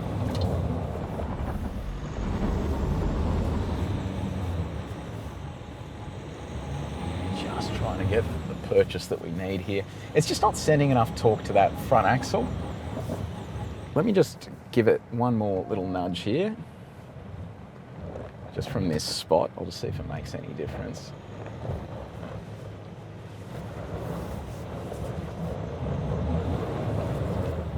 No luck. I think we're just going to dig our way through to the centre of the earth here. So yeah, look, it's we got up to a little past 3 there, which is pretty good. But yeah, we're not going to score any points here because it couldn't get up the mogul hill, which should be pretty straightforward for a car that has a dialed-in traction control system. So yeah, I think there's still a lot of work to be done here. If they can figure out the traction controls, the rest should sort of follow naturally. But yeah, it's a fail for the jack here and on our mogul hill as well. Now, I know this is a long video, so I wanted to give you a quick break and tell you about our mates at Ute Master. When you are off-road, you're going to find out pretty quickly whether something is built properly or whether it's going to completely rattle itself to pieces. I've just done a tour of the Ute Master factory here across the ditch, and these guys are basically doing the entire process from scratch to get accessories that you can bolt straight onto your vehicle. Ute Master designs, engineers and manufactures these systems in New Zealand, and there's some serious manufacturing going on right here. CNC machining, robotic welding, precision extrusions. This is a pretty impressive factory in terms of what they're able to do, taking a piece of raw material and ending up with an accessory that you can fit to your vehicle. And there is trust here as well, with just under 20 years worth of manufacturing history. And this stuff is not only proven in the real world, it's validated and tested to destruction here to make sure that when it's fitted to your vehicle, it is actually going to stand the elements. Now, all of that's important because it's shipped and fitted to your vehicle as a fully welded accessory, not something that's flat packed. And that's important once you start hitting corrugations, flexing through tracks, loading the roof up with gear, and properly using the ute to its full potential, because off-road punishment exposes shortcuts very quickly. Now, for those of you who don't know, I have an engineering background. Seeing that factory and how they take a piece of aluminium, basically, weld it all together and come up with this fully accessorized kit that you can just put on the back of your vehicle and then start adding all of your favorite bits and pieces to it is really impressive. I'm a big fan of local manufacturing and creating jobs in this part of the world instead of just importing everything from China. So if you want more information, you can head to the Ute Master website or scan the QR code. Now I've got another Ranger, well, a slightly different version of the Ranger, the Amarok Panamericana. This one is sitting on all terrains, so hopefully it can perform better than the Ranger did. Slightly meatier set of tyres for it. The rest of the test should be the same in theory, but there's only one way to find out. And just like Ranger, Volkswagen has ditched the four-cylinder diesel variant that's currently available. They do still have a petrol four-cylinder, so V6 only, and it's a good V6. So let's give our flex test a shot. Now, these are built in different factories. So Ranger comes from the Thai factory, whereas the Amarok comes from South Africa. So it'll be interesting to see whether they have any manufacturing differences. All right. Nice, that is rigid. We'll move on to our rollers. Okay, we're in 4A for the rollers. Start off with the front wheel drive test. Alrighty, here we go.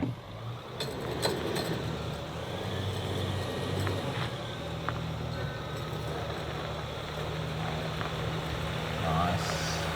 Got there in the end. Excellent. All right, off to do rear wheel drive.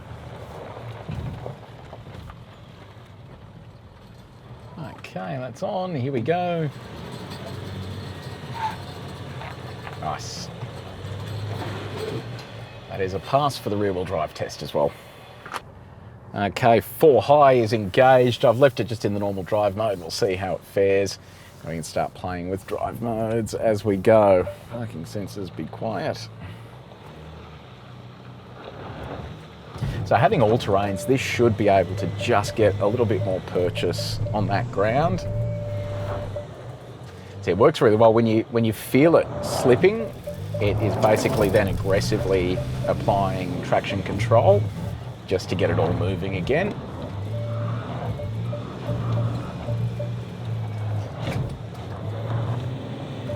You can tell here they've put a fair bit of effort into this traction control system just to give it the sort of bite that it needs to get moving.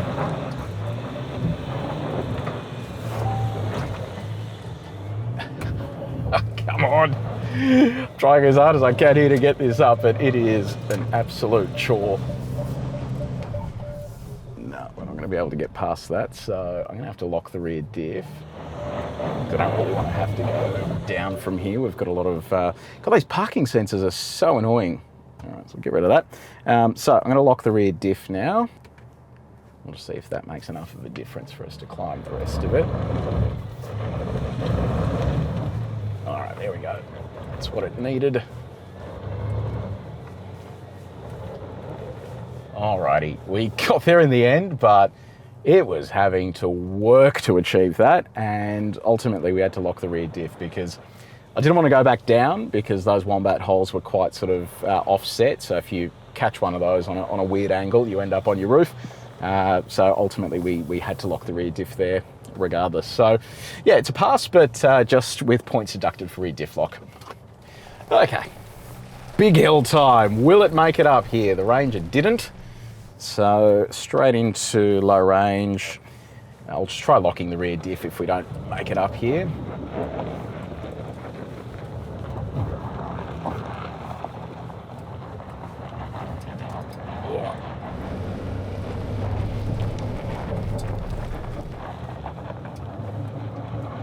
Oh, come on, come on. It looks like the tyres are going to make all the difference here. We're going to make it. Come on, come on. Oh, yes. There it is. Nice. Okay, so made it up. Four-wheel drive, low range, rear diff unlocked. This is pretty much the same car as the Ranger Wildtrak, but it shows you that they've either got a different traction control tune or it's the tyres that have made all the difference here because the engine's the same, platform's the same. Yeah, well done, Volkswagen. It's interesting. Big difference there between this and the Ranger. We have two Cannons here, the Cannon Ute Ultra, which is this one. They also do a Cannon XSR that has slightly more sort of off-road equipment on it. So this is the not XSR version. We've also got the Cannon Alpha plug-in hybrid, which will be good fun. So this basically runs as a full-time four-wheel drive, unless it's in eco mode where it runs as a rear-wheel drive. So I like that because it means if you are towing something or you just want that added traction, that you have the flexibility here to switch between 2-high and 4A as well. So let's see how rigid it is. Chuck it through our flex test.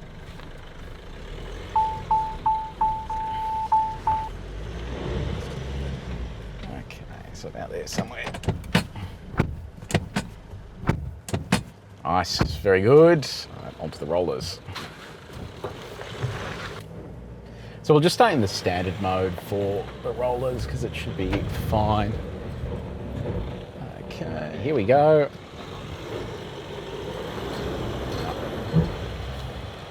No bingo, it is not like that at all. Let's see what other drive modes we've got available to us here. Normal, sport, eco. Normal, sport, eco, okay. Let's try sport, we'll see if that makes any difference.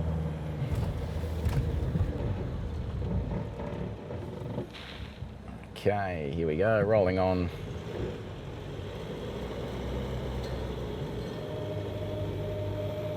Oh. Beautiful, okay, that's a pass for front wheel drive. We'll come back for rear wheel drive. So I'll leave it in sport mode, given that worked for the front wheel drive test. Okay, there it is there. Okay, rolling onto the throttle.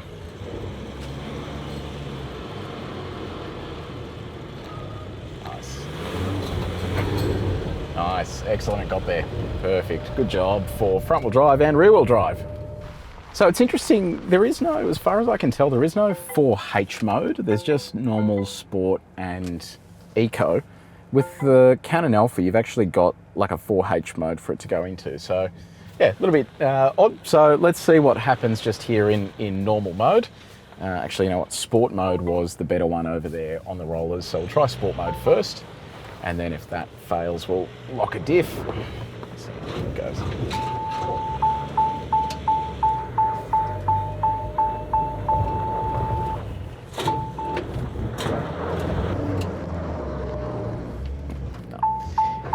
It is sort of pulsing forward, but it feels very sketchy, and I don't want to get near the top there while it's doing its surges of torque. So let me just try locking the rear diff here. I think that should definitely help us because it's got enough momentum and go. Let's just see what it's like here with the rear diff locked. So that rear diff is now locked. Left it in sport mode for traction. Let's see how this goes.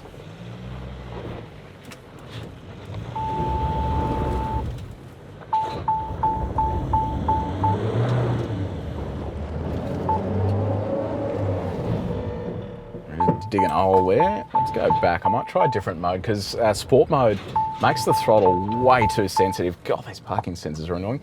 Yeah, it makes the throttle way too sensitive, and as a result of that, it's just getting these huge surges of torque. So yeah, there's no like off-road mode here. There's vehicle settings, but nothing else. So I'll try roll it back to normal mode with rear diff locked. see if that helps us at all. The throttle is incredibly sensitive. And I'm finding that I just breathe on it and it just gives me this huge surge of torque, which definitely isn't helpful.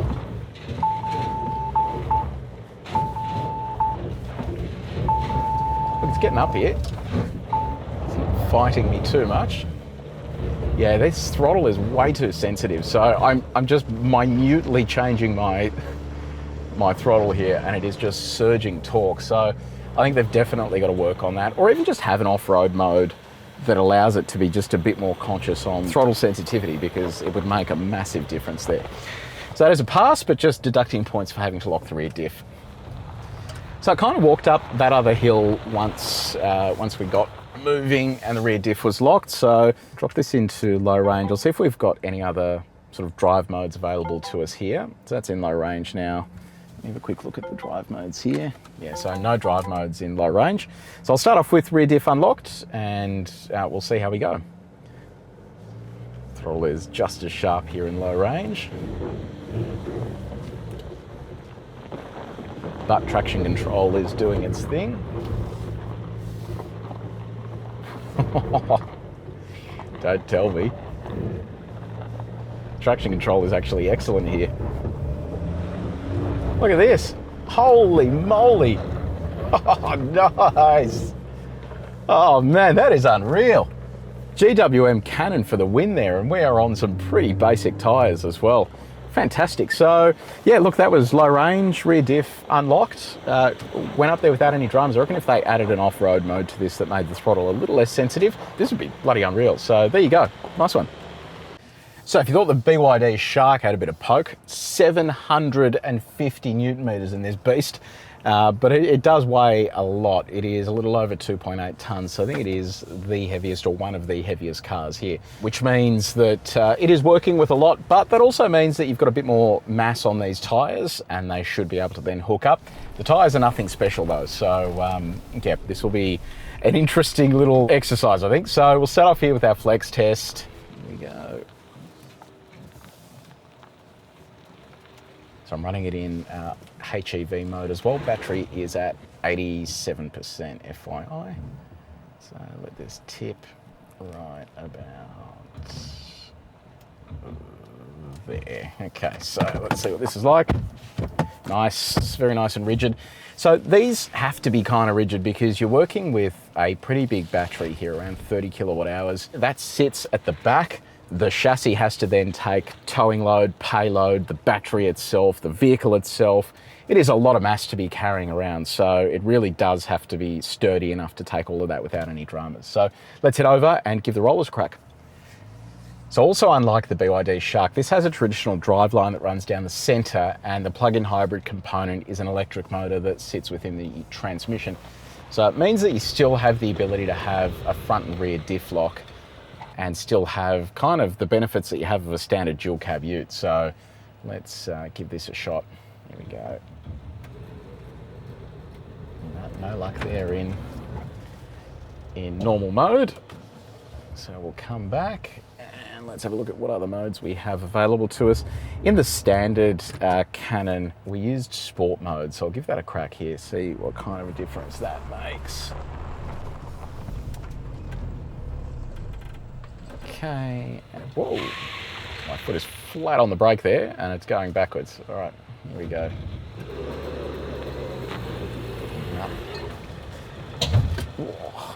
No luck there either for sport mode. So we've got 4H and Eco. Let's just try Eco before we go to 4H, just to say that we've done all the drive modes.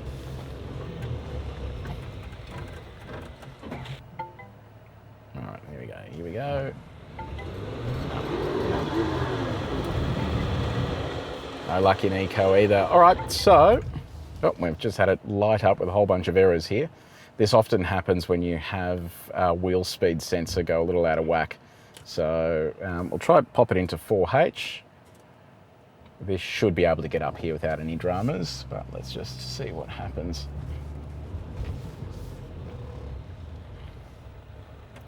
Okay, on the brake and on the throttle. Oh, wow. failed in 4H as well. Okay, we'll try the rear-wheel drive test now as well, and yeah, hopefully you can get through that. Not looking good so far. All right.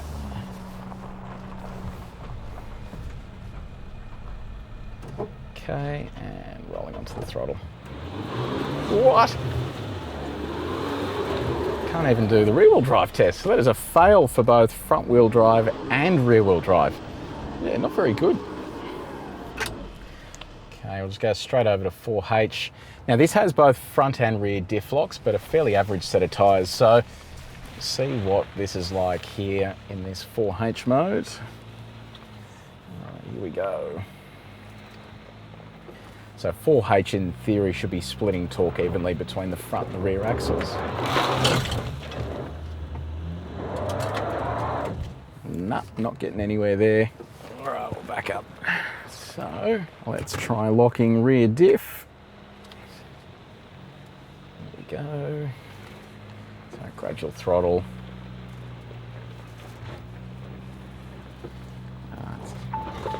Liking it a lot more just with that rear diff locked. See what it's like when we start unloading that rear axle up here. And just there we've got rear axle unloaded ever so slightly. It's not liking that. I'll just have just another nibble at that. So just around there.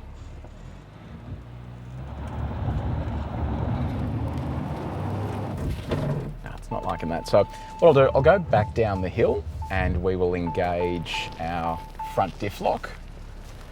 Looks like the front diff lock will only work in low range. Yeah, it's not letting us lock that at all. So sport mode, I guess, in with rear diff locked. So sport mode is what got us up in the standard Cannon. See if that makes any difference, but yeah, outside of it just making the throttle super sensitive, I don't know how this is going to help us.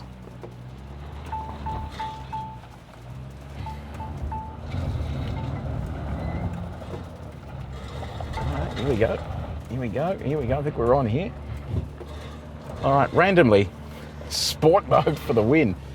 Yeah, it's pretty confusing. So rear diff lock and sport mode instead of 4H, which you would think would be the logical mode to be in for that. But anyway, yeah, so front diff lock doesn't appear to work when it's in high range. So that's why we didn't have access to that. And this hill we're only doing in high range. We're not going into low range for it. So, all right, so it's a pass, but deducting points for having to lock the rear diff.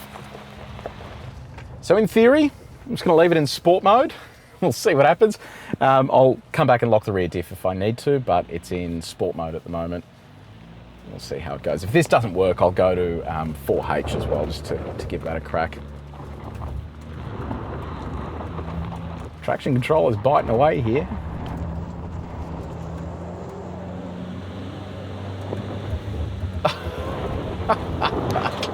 I just cannot understand this. Look at this. Sport mode.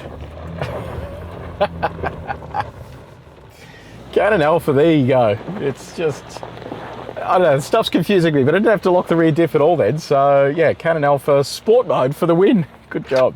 Now, are you in the market for a new GWM or any car for that matter? Well, scan the QR code on the screen. That's going to take you to a landing page where you can chat with our Brisbane call centre staff. We actually have national fleet deals with a lot of car companies, and we can get you a great deal on a new car, meaning that really you only have to go to the dealer to actually pick up your car. We take the stress out of the process. So scan the QR code. Let us try and get you the best price that we can. What you can do is try. You may as well save some money. So scan the QR code and have a chat with some of our staff. This is a fun car. I haven't driven one of these before, so this big ute test that we're doing, this is the first time I've been behind the wheel, and I just love all of this switch gear and stuff. This could be the worst car in the world, and I would still love it for just the way this is all laid out. The design is absolutely unreal. So it is the INEOS Grenadier Quartermaster. This is basically the ute version of this car, and it comes loaded with a whole stack of off-road equipment as standard. So basically front and rear diff locks you have here on this particular spec. We've got low range, center diff lock, we've got an off-road mode as well. So there are a lot of features here for us to play with. So let's start off with the flex test. So under the bonnet of this one is a BMW sourced 6-cylinder diesel, one of my favorite engines, and works a charm here with this package. It also has front and rear live axles, so really just harks back to this being a proper bona fide off-road vehicle. So we'll just get it into our flex condition, which is just there. Turn the stop-start system off. There we go, nice. Let's head over to the rollers. Okay, so front-wheel drive test first. Get this lined up on the rollers. Okay, and rolling on. Didn't like that. Let me just try that one more time. I'll just come up a little higher because it started sort of bogging down a bit, so I'm not sure if that was it wanting to make its way up. Okay, so here we go. No bingo. It's basically catching on the edge there. So we do have an off-road mode, so I'm going to engage that now. That adjusts traction control, so let's give that a shot. So it's 2 presses of this button here.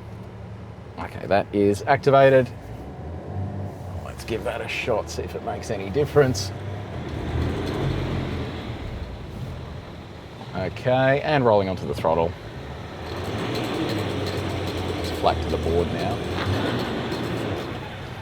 No luck. I do have a centre diff lock available to me, so let me give that a shot. That's basically the equivalent of the other cars being in four-wheel drive high range. So roll that over.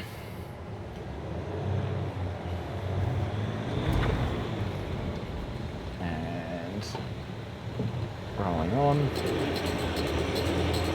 Even that hasn't helped us. Okay, so last thing to test here is the rear-wheel drive test.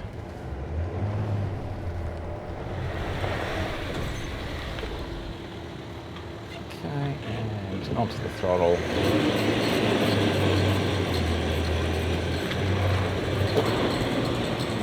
So that's a pass for rear-wheel drive, but yeah, just a fail there for the front-wheel drive test.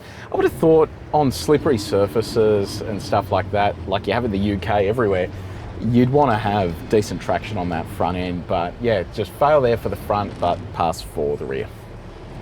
Now, I've brought this cool screen up here. It just gives us an idea of altitude and tilt and all that sort of stuff, wheel angle, temperatures.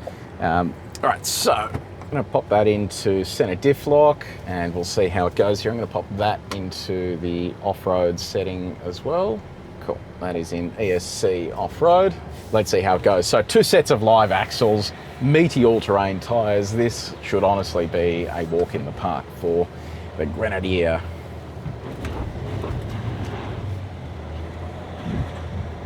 You just feel those axles nicely extending,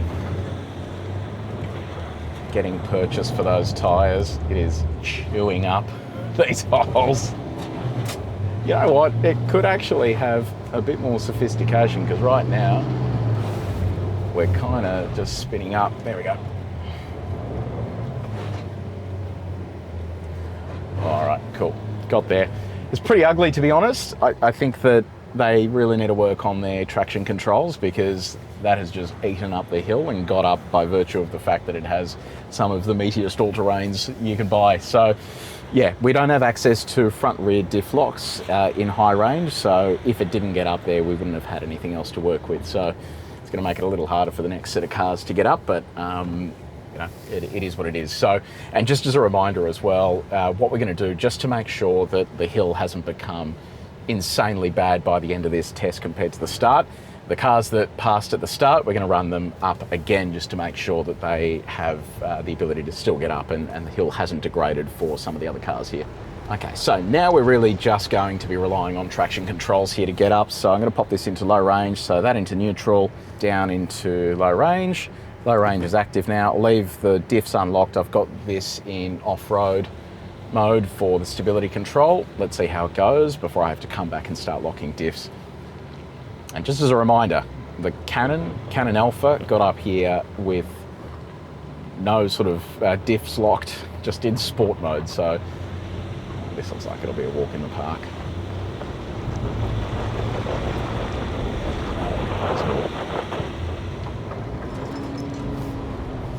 A tiny bit stuck there, but the tyres will do all the heavy lifting for us. There it goes. All done. Very good, INEOS Grenadier, nice one. Now this company has had a rebrand, so what used to be SsangYong is now KGM. The Musso, it's kind of been around for ages. Not a huge amount of torque out of this 2.2 litre, it's just over 400 Newton meters, but this is also slightly different to some of these. It has a coil sprung rear end instead of leaf springs, so see how it goes in terms of articulation. But first up is going to be our flex test.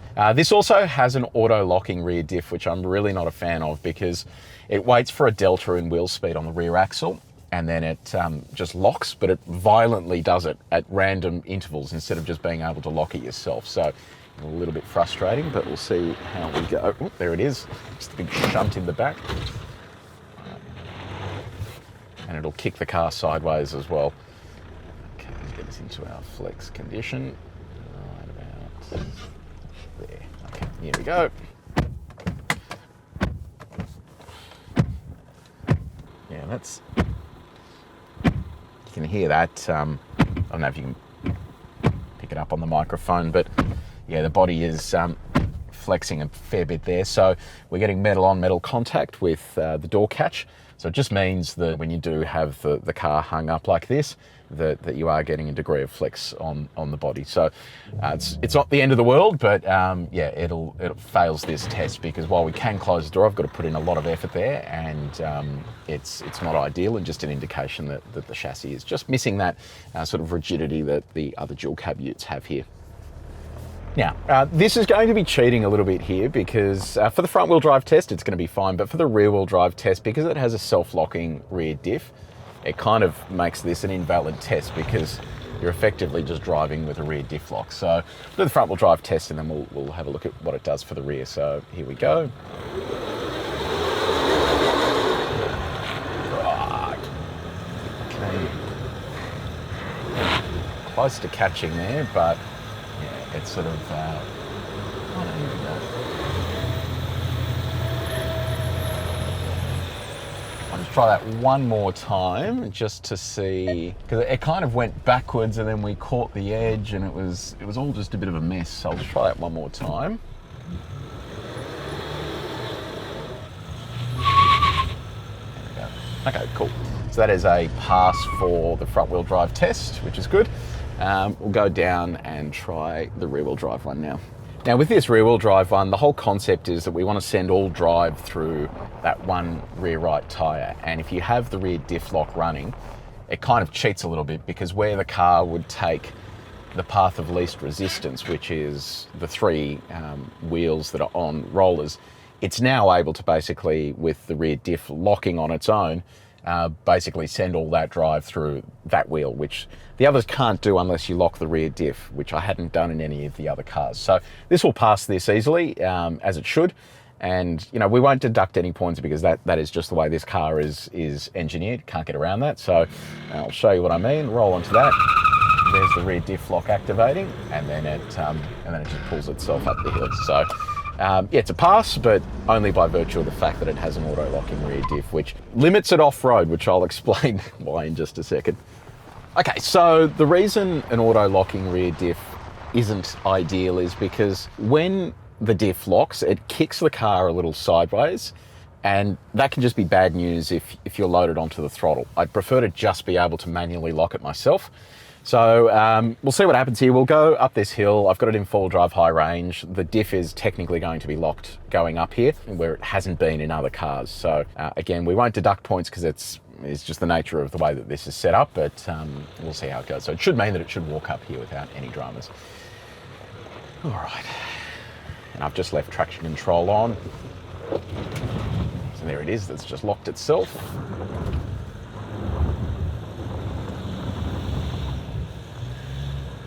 Let's see what the articulation's like here as well with that coil sprung rear. This doesn't have a leaf spring set up like a lot of the dual cabs here. So better for ride comfort, but not great for articulation. But you know, this is walking up here without any dramas at all thanks to that rear diff lock. Look at that. Fantastic. Nice. Very nice. Excellent. And that's the thing, you can see here how capable it is with that rear diff lock. So just give us the option to switch it on and off. And it would just solve this, because I haven't had to go into it. I don't think this even has any drive modes, but I haven't had to go into any drive modes. There's a drive mode button there. So yeah, normal, sport and winter, and that's about it. But it just shows you that it is a very capable vehicle with its existing traction controls. So hopefully it can conquer our big hill as well. Okay, so into low range. Okay, low range is active. Let's check the drive modes here in low range. Same thing, normal, winter, sport. I'll just leave it in normal. Let's see how we go up the hill. Gradual throttle, gradual speed. So there's that rear diff kicking us just a little bit sideways.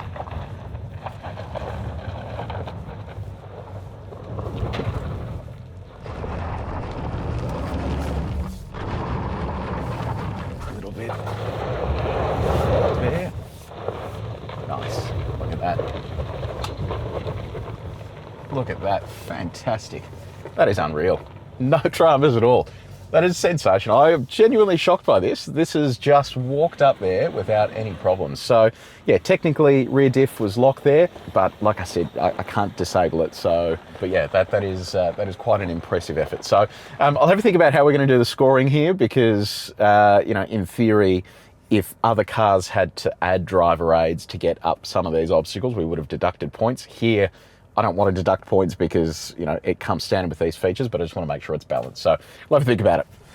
Trusty Isuzu D-Max. This is the 3-litre version. So this has been around for donkey's years, and this engine is typically pretty reliable as well. So a lot of people choose these for touring, towing, off-road, all that sort of stuff. So they do an up-spec version of this that has proper off-road tyres and underbody protection, but this is just the X-Terrain, which is the top spec before you go up to that. So let's give this a shot. We'll see what the chassis rigidity is like. This has a manual locking rear diff, and it's a part-time 4-wheel drive, so it's in 2-wheel drive mode most of the time. Okay, there it is. Nice strong chassis, no flex there, which is good.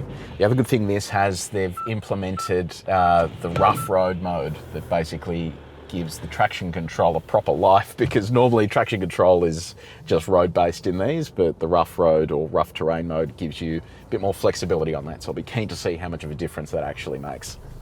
So I'll give this a shot first up just in the standard mode, and then if we don't have any success, I'll go to the rough terrain mode. So we'll start off with our front-wheel drive test.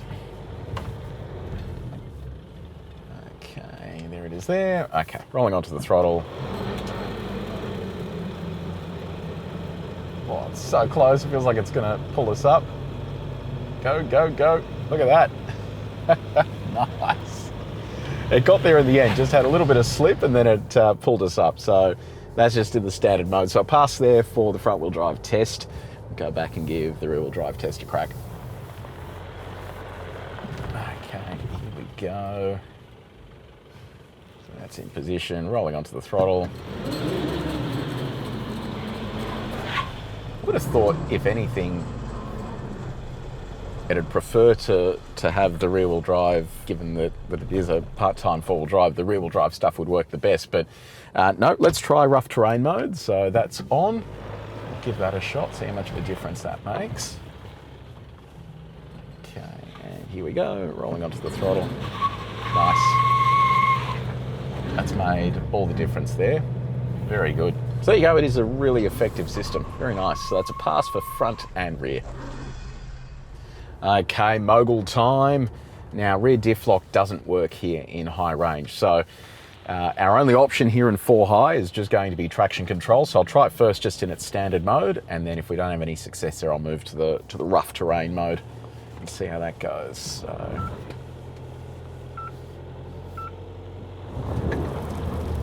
wow, there you go. So standard mode doesn't even get us beyond the base of the hill. So we'll come back now, and I'll just switch rough terrain mode on. And the fascinating thing is rough terrain mode is quite literally just a traction control setting. It doesn't do anything else except adjust traction controls. So this gives you an indication of how much of a difference it actually makes. So there it is there.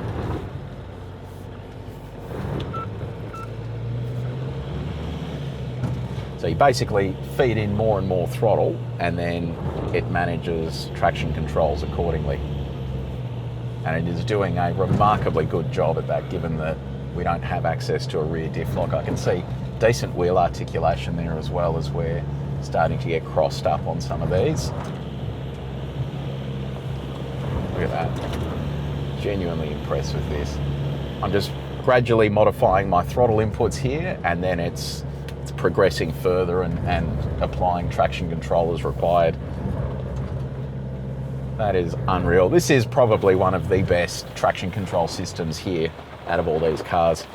That just walked up there with no problems at all.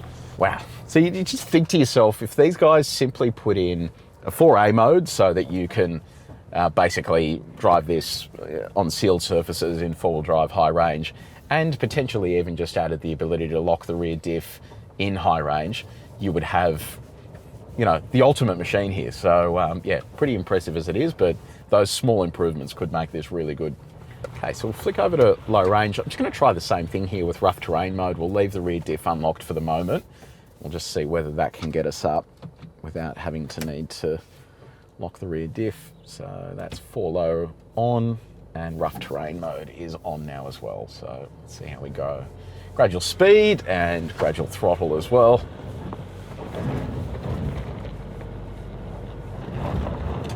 You can hear the traction control working away there. This is also on highway terrain tyres, mind you. We're not on chunky all-terrains here. Look at it go. Holy moly. That is genuinely unbelievable. Wow. Fantastic job there, Isuzu. Far out. Unreal. Sensational. No rear diff lock. That is so good. The Tasman. So we didn't have this car last time in our tests. We've done reviews of this, quite a few reviews. We've done the X Pro, we've done a not X Pro, we did towing with it. Found the towing to be not amazing. They have fixed some of those issues apparently, so which is good, but let's see what it's like now for off-road. I was really impressed with the X Pro off-road, not so much the other variants. The other variants have auto-locking rear diffs, but X Pro has manually switchable diff lock, but its traction controls were fantastic. So let's get a rigidity test done here, and then we'll head over to our rollers. Okay, so right about there. All right, let's give that a shot. Nice and strong. We'll head over to the rollers. Alrighty, let's start with our front wheel drive test. Okay, here we go.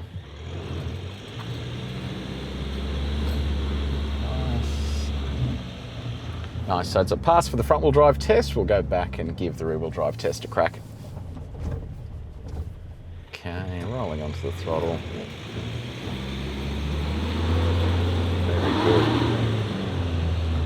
That is unreal. You can see Kia has spent a lot of time here on the traction controls because they are pretty much flawless. Very nice. Now, the Tasman that we're driving here, the X Pro, is on very meaty all-terrains. So coupled with a decent traction control system, I reckon it should be able to get up here. So let's go in just the standard drive mode, and we'll see how it fares here with using the inbuilt traction controls.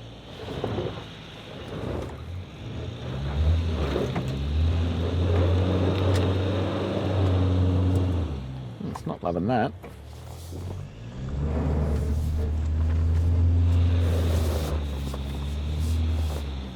A little bit of steering input there helped that along.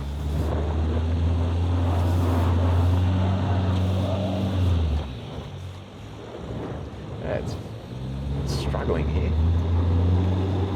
Yeah, I'm kind of torturing it here, so I'm just going to go back down. I might just have just a quick squeeze here at these drive emergency braking in reverse. Great, while we're off-road. What a good feature. Oh my God, what a shockingly bad feature that is. Oh, that is crazy. So I'm gonna have to basically ride the brake going down this hill with the throttle on to prevent it from going into emergency brake mode. That is not a good setup at all. All right, let's have a look here. What have we got access to? So none of these modes. I've got downhill brake control, but that's about it. X-Trek appears to only work in low range, but there is a terrain mode button here. So I'll change it to mud. See if that helps us at all. All right, here we go.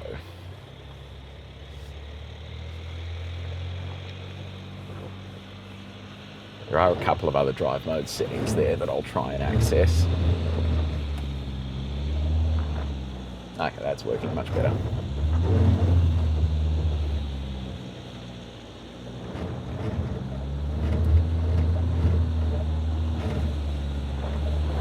Sustain that throttle. You can hear the traction control working away.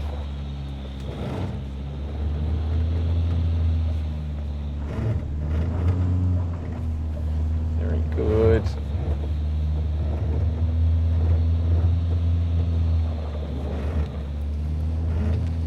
Cool. I think we will get up here. So nice.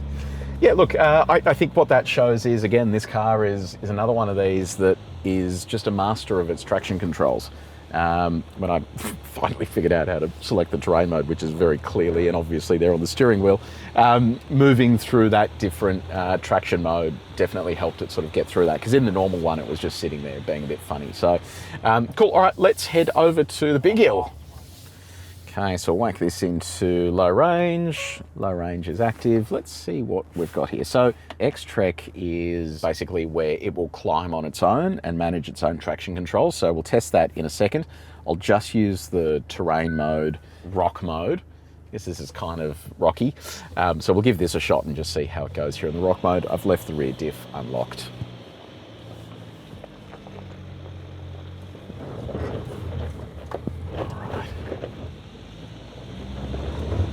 That traction control is working some magic here to get us up the hill. We'll see what it's like on this tiny little crest just here. Yeah, very good.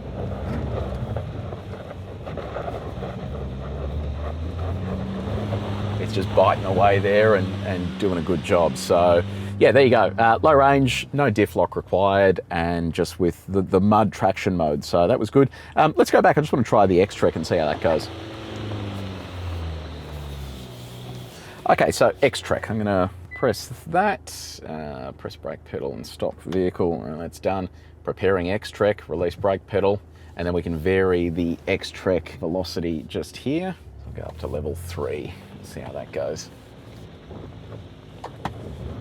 So this, in theory, should just be able to climb this and manage its own traction controls as it goes.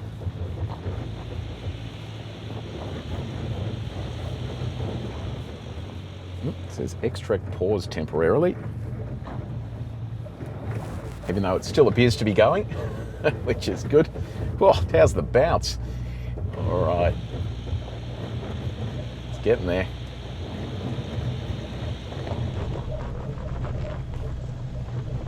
All right, there we go. That'll crest now as well.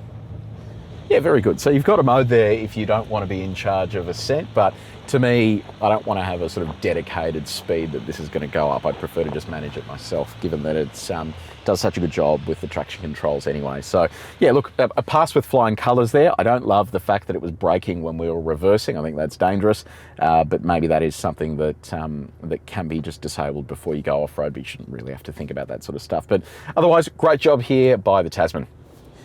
The brother from another mother, the BT-50. So this is basically a platform share with the D-Max. Basically the exact same car. This one is a 3-litre, so it shares the engine with the X-Terrain we have here. In theory, it should just do the same thing. So we'll see how it goes. It is slightly lighter. This is the Boss variant. So yeah, we'll see how this goes. So we'll just run it through the same tests, but I'm expecting this to kind of just do the exact same thing that the D-Max has done.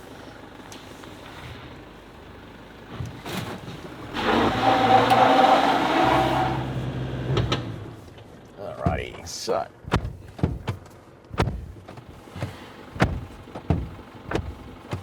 cool, that is fine. So that is a pass for the rigidity test as well.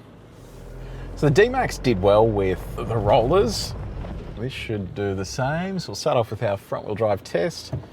Rolling into the throttle there. Come on, is it going to catch? Come on, come on. There we go.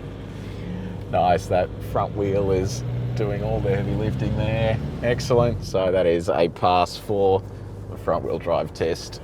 And now the rear wheel drive test. We do have the rough terrain mode available to us here as well. So if we fail here, I'll try switching that on.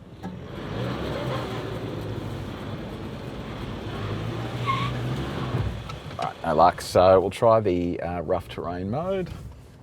So the rough terrain mode is basically just a calibration for the traction control to just give it a bit more flexibility compared to when it's on normal sealed surfaces. So rolling onto that. Excellent. So that's made all the difference there for it. Once rough terrain mode is active, it can basically climb the hill with no dramas at all, and that's just push of a button, so very impressive. So we're on pretty basic highway tyres here, so I'm going to try this four-wheel drive high range just with the traction control in its standard setting first, and then I'll jump over to rough road mode if we have no luck. But I think if this is going to perform like the D-Max, it will basically just not really get all that far in its standard setting. D-Max got up to like here somewhere.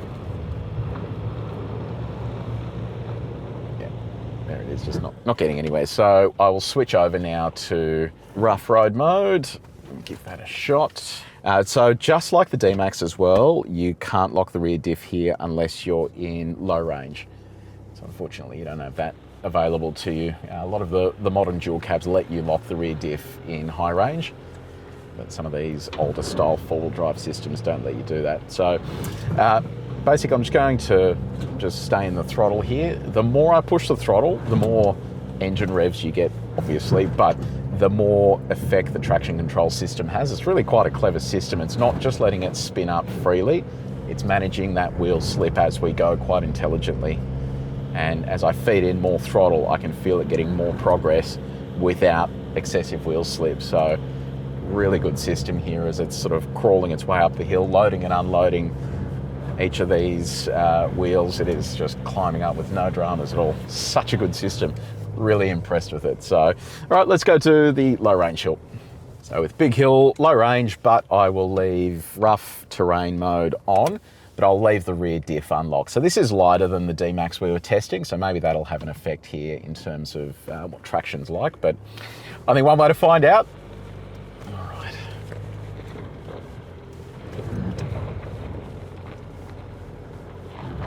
So with less weight, you have less traction effectively because your tyres aren't pushing down as hard on the road, but it doesn't seem to have made much of a difference here. This is still climbing with absolute ease.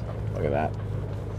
Awesome. So a good traction control system like this will effectively mimic a front and rear diff lock, and it allows you to climb something like this without needing to have the extra weight of a front or rear diff lock. But here you do have a rear diff lock available to you in low range if you want as well. So yeah, passing with flying colours. Great job for the BT-50. We haven't tested this engine before. This is the BT-50 XS. This one's kitted out with some mining/fire equipment in it as a demo vehicle, but the 2.2 litre is a new engine to the range since we did this test last. Only makes 400 Newton meters of torque, but this is lighter. This is under 2 tonnes. Yes, they've added a bit of extra weight here, so it's going to change the equation a little bit, but be curious to see whether this smaller engine performs as well as the bigger 3 litre unit that we've found in the D-Max and the other BT-50 we have here. So start off with the flex test and then we'll work our way up from there. So let's get this set up. All right, there it is there. Cool, all good on flex. Let's move over to the rollers. So I reckon it's a safe bet that here on the rollers, this is going to perform the same as the D-Max and the other BT-50, but just for the purpose of testing, let's make sure we'll start off with the front wheel drive test first. All right, here we go, rolling onto the throttle. This is just in standard mode. This also has rough terrain mode. No luck, so that's interesting. Slightly different calibration then. Let me try that again with rough terrain mode enabled. See if that makes a meaningful difference. Okay, here we go. Yeah, it does. So Yeah, rough terrain mode makes a big difference there, but it is interesting that the standard traction control is slightly different to BT-50 and D-Max in this 2.2 litre trim, because they ended up doing fine without rough terrain mode active for that front wheel drive test. So I'll leave it on now for the rear wheel drive test as well. We'll just see how that goes. Alrighty, so we'll line it up.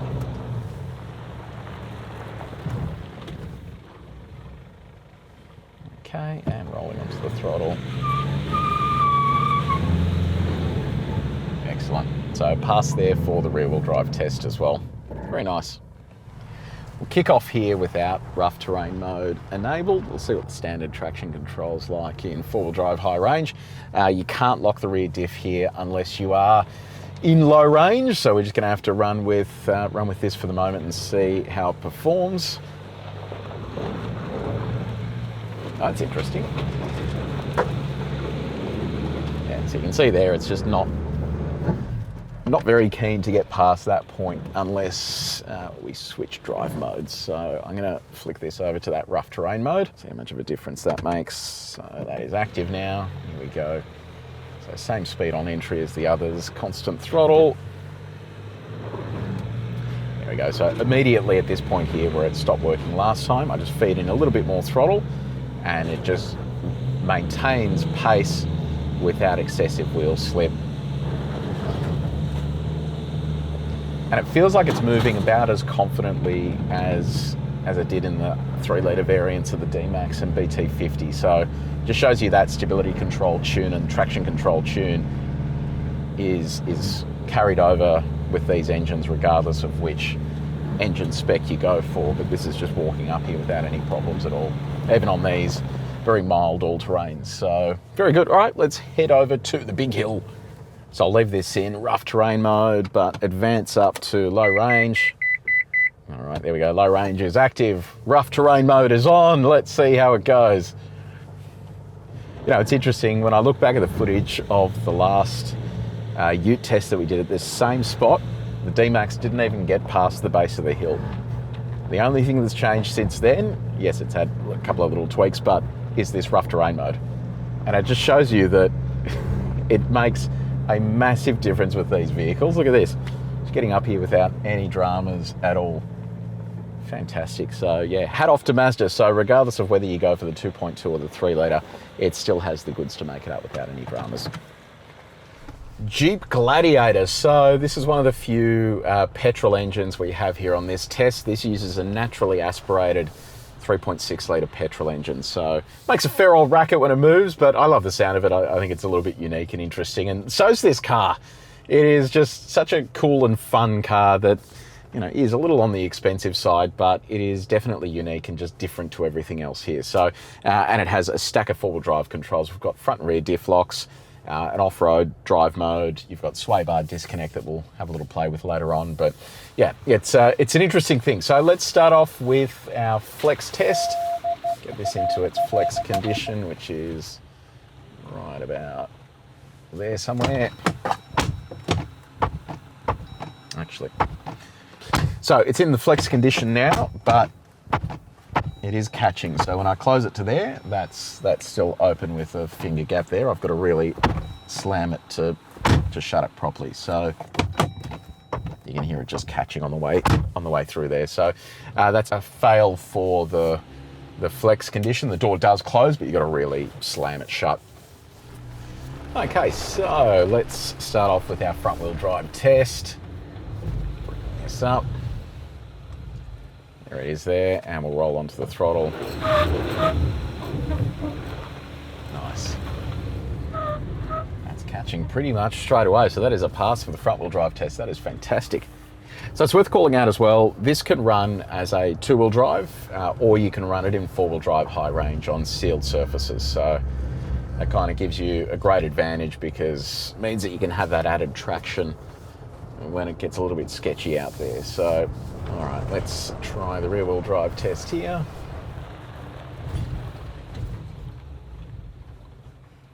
Okay, and rolling onto the throttle.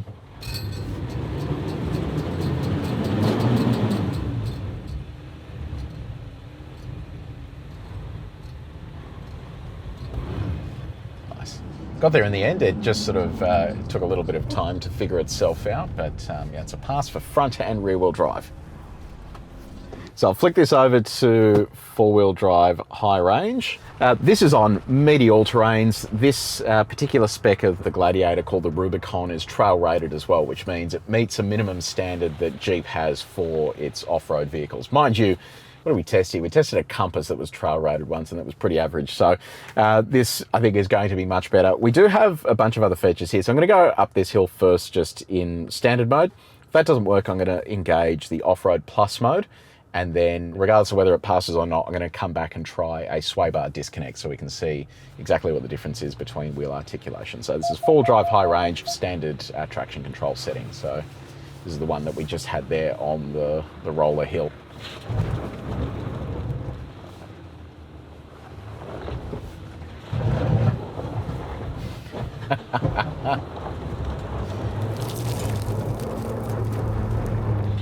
So even in the standard setting here, it gets a little bit of wheel slip, but it kind of figures itself out. Look at that. Gets the wheel slip, stops the traction loss, digs in, and just moves. That is unbelievably good. There it goes again. Traction loss, bites, moves. So what I'll do, I'm going to go back down and do that one more time, but just with Off-Road Plus on. I just want to see if it does that a little easier. Okay, so I'm going to hit Off-Road Plus. So that's put this into a four-wheel drive traction setting and turn the music on strangely. So let's just see how this goes now. So same gradual throttle. Actually, the throttle is much, much sharper now. Let's just see whether it fights less on traction control. Oh yeah, I'm just breathing on the throttle now, and it's basically just sorting through all of this for us without any dramas. Mind you, in that spot just there, it's getting a lot more wheel slip. So it's more willing to rotate the wheels there. You can hear the engine coming on as well. So I don't know, Off-Road Plus seems like it could be more tailored towards stuff like sand driving or going through mud where you really need responsiveness and a whole lot more pep from the engine. So that's all good. We'll go back now one more time, and this time I'm going to try it with the sway bar disconnected. So the sway bar disconnect is a great feature because what it does is it basically allows you to have more wheel articulation. A sway bar is designed to keep the body more flat through corners. It's basically a torsion bar that sits between wheels on an axle, and as you load up one side, the torsion bar creates torque and it stops the vehicle from having a body roll moment. Whereas when you have the sway bar disconnected, you're giving more freedom of movement to each of those wheels on the axle by allowing them to droop further, which should in theory give you more traction. So one push of that will come up saying sway bar, so it's now disconnecting that for us. When that goes solid, we should be all good to go. There it is, I just heard the click there. So I'll be curious to see with a split screen now what the difference is between the wheel articulation in these two settings and whether it helps here, because in theory more wheel articulation should mean better traction as we get through these holes.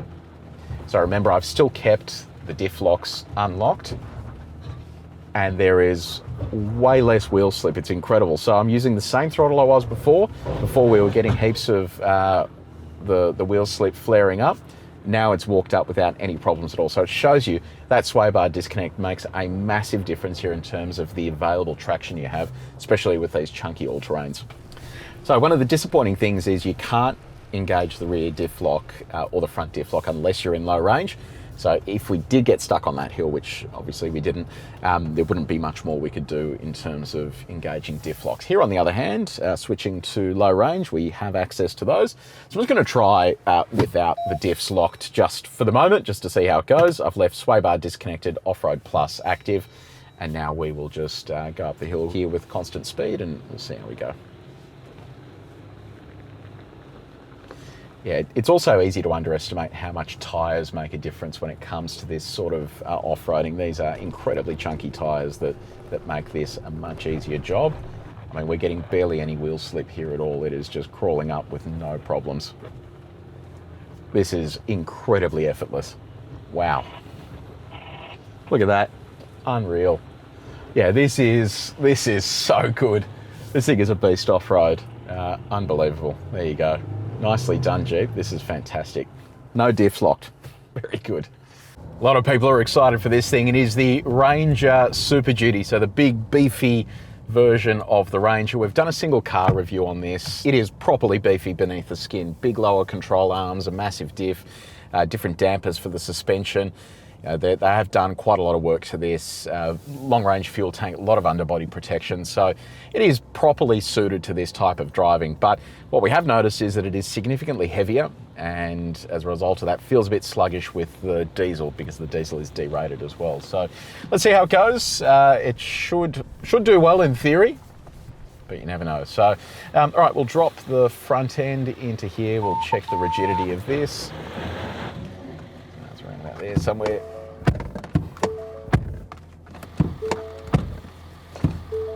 Cool. And it's closing fine. Let's head over to the rollers. So Ford actually does a lot of engineering here at this proving ground. So in theory, it should do really well on these rollers plus the hill. So we'll see how we go. It is quite wide, so I'm gonna have to position this as good as we can. There we go. All right, so roll onto the throttle. Nice. Excellent. So that is a pass there for the front wheel drive test. So this is slightly different to the Ranger. This doesn't have a two-wheel drive high range available to it. It can only run in four-wheel drive auto in its standard setting. So good for traction, but not great for economy, because it means that you're always sending torque to all four wheels. All right, get this set up for our rear-wheel drive test.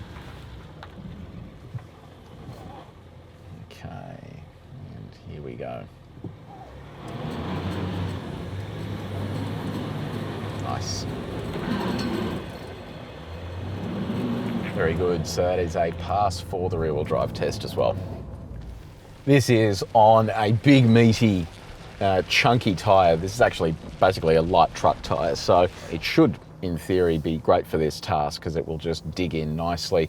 It's got great wheel articulation, so it should mean that it just walks through this. So I'm going to start it off just in four-wheel drive high range in the normal mode. I'll then move through the drive modes as required to see if we can get it up. But just with all this equipment, it should do fine here in four-wheel drive high range. So, all right, gradual throttle.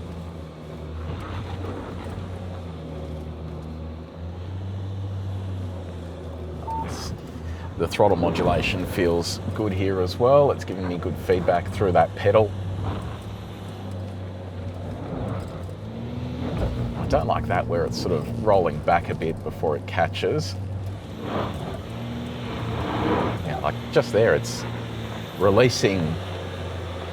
That's so weird. It's sort of just stopping torque flowing briefly and then going again, and as a result of that, it rocks back a little bit. So I don't love that, and I don't know what's causing that, whether that's like a throttle calibration thing or something, but yeah, it shouldn't be in a position where it cuts torque briefly, because if you do need it, it's going to go backwards. So that was just in the standard sort of normal setting, but it got up there with no diff locks required. This is some pretty light off-roading that we're doing here. It's not going to be a massive challenge to the more capable vehicles, but it is good to throw them into the mix just to see how they perform compared to others. So, all right, into low range. All right, that is active. Let's see what we've got here for drive modes. Normal, eco, tow, mud/ruts, slippery, sand, rock crawl. Let's go rock crawl. See how that goes. So that's automatically locking the rear diff. I'm just going to unlock that and we will see how we go. So gradual throttle again. Rear diff unlocked. We'll just let the traction control do all the hard work here.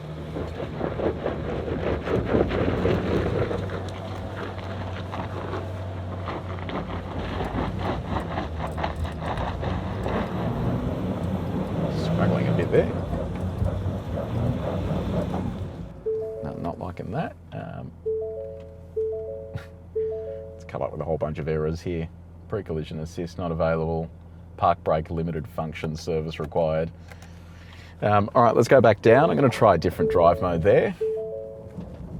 I'm going to have to power cycle the car as well, because I don't know if any of those errors are going to prevent it from actually working properly. So let me just quickly do that now.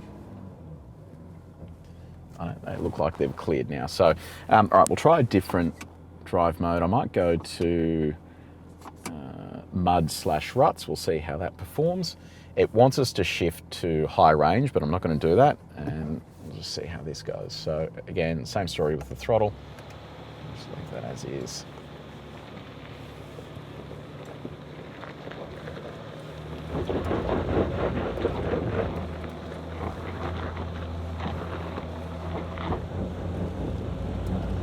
It's not liking getting over this little point just here.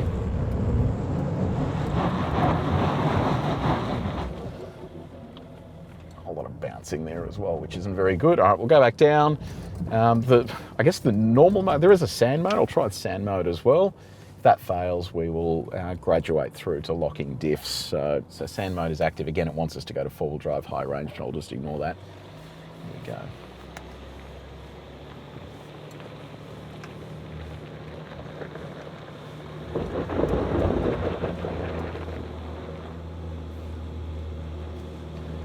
Feeling like it's progressing a bit more here in sand mode. It's getting to this exact same spot. Just feeding more throttle.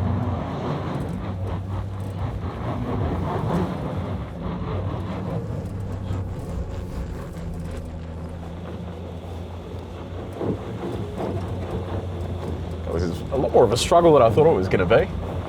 Kind of digging our way to China here, so let's go back. I'm just going to start locking some diffs here. We'll start with rear diff lock first. Okay, so rear diff is locked. The good news here is that you can lock the rear diff in high range as well if you want to. All right, gradual throttle again. Okay, this is the spot where it struggled last time. Yeah, it feels far more confident now with those. That rear diff locked.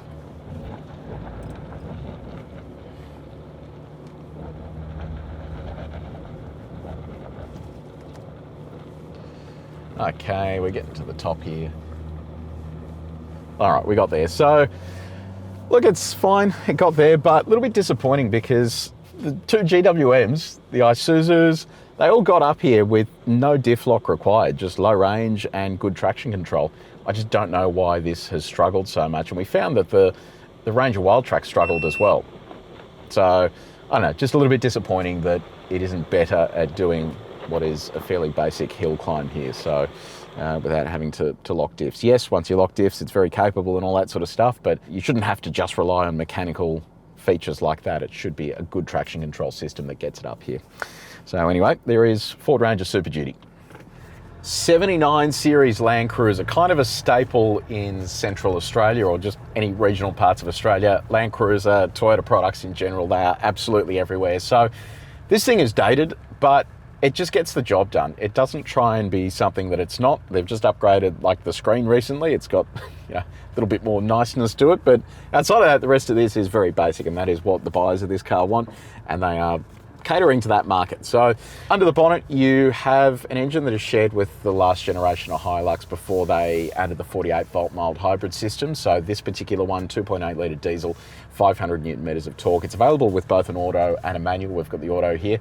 Has both front and rear diff locks as well, and low range, and it's a part-time four-wheel drive. So two-wheel drive most of the time, but you can switch it to four-wheel drive, high range for sealed surfaces. So let's get started with our flex test first. Got this lined up. Right about there. Nice, easy to open and close. Come out of this and we'll head to the rollers. Okay, so kick off with the front wheel drive test. Okay, there it is there, and rolling onto the throttle.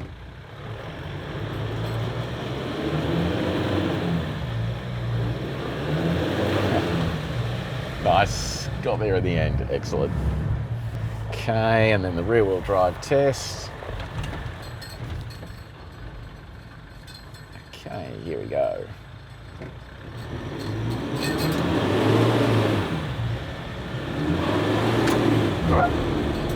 Nice, got there in the end. I had to fight it a bit, but we got there.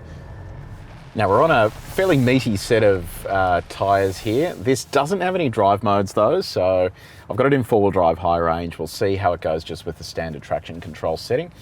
So let's roll on to that. And unfortunately you can't activate the front or rear diff locks when it's in high range, so they're low range only.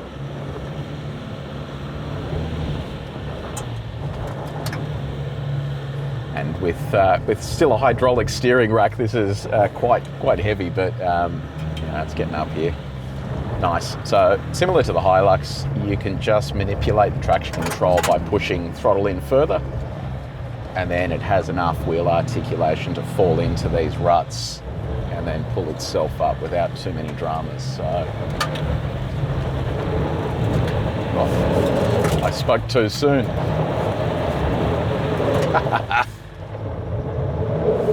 Oh no, we're stuck here.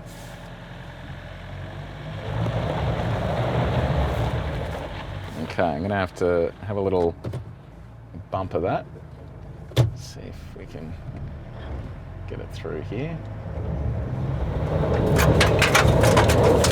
There it is. Nice. Okay. Shoot through the hill a bit, but we got there, thank goodness. Yeah, I think it's just the lack of sophistication there on the traction control. It's not the latest generation system they're running in the HiLux, and as a result of that, it can be a little bit cumbersome to get moving on some of those moguls where you're getting a lot of wheel lift. But we got there in the end, so let's head to the big hill. Okay, low range time, so pop that into neutral. We've got this lever here that we yank down. We're having issues with this the other day when we were testing at the other proving ground where it wouldn't release the rear diff lock no matter what we did. So hopefully we don't have that issue this time. I'll leave it with the front and rear diff locks off for the moment and just in low range. We'll see how far that gets us, and I'll start activating those diff locks if required. Okay, here we go.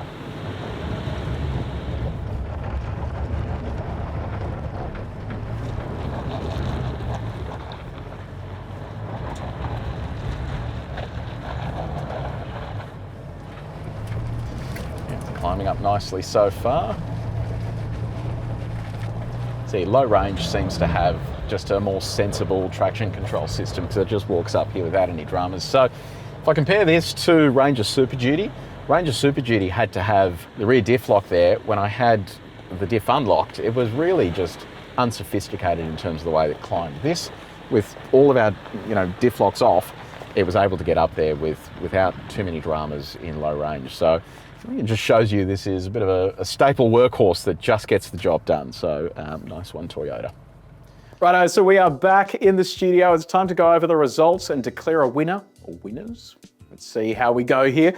We had some mixed results here, and it was really surprising to see such a big gamut of vehicles, from those that should be capable but weren't, those that shouldn't be capable but were, and then sort of everything in between. So it is a really cool mixture of cars that we have here. So probably worth just recapping as well, just because I know you're all going to be assaulting your keyboards. Yes, obviously, as the cars go up the hill, some of them are going to chew into the hill a little bit. We did offset that by all the cars that made it up. All had to go up again at the very end of the test. We wanted to make sure that the hill didn't degrade for the cars that were later in testing, and they all passed with flying colours. So even though the hill changed slightly over the couple of days that we were there, we still were able to get all the cars that passed up the hill again under the same conditions. There was no dramas there at all. So rest assured that it was all nice and fair.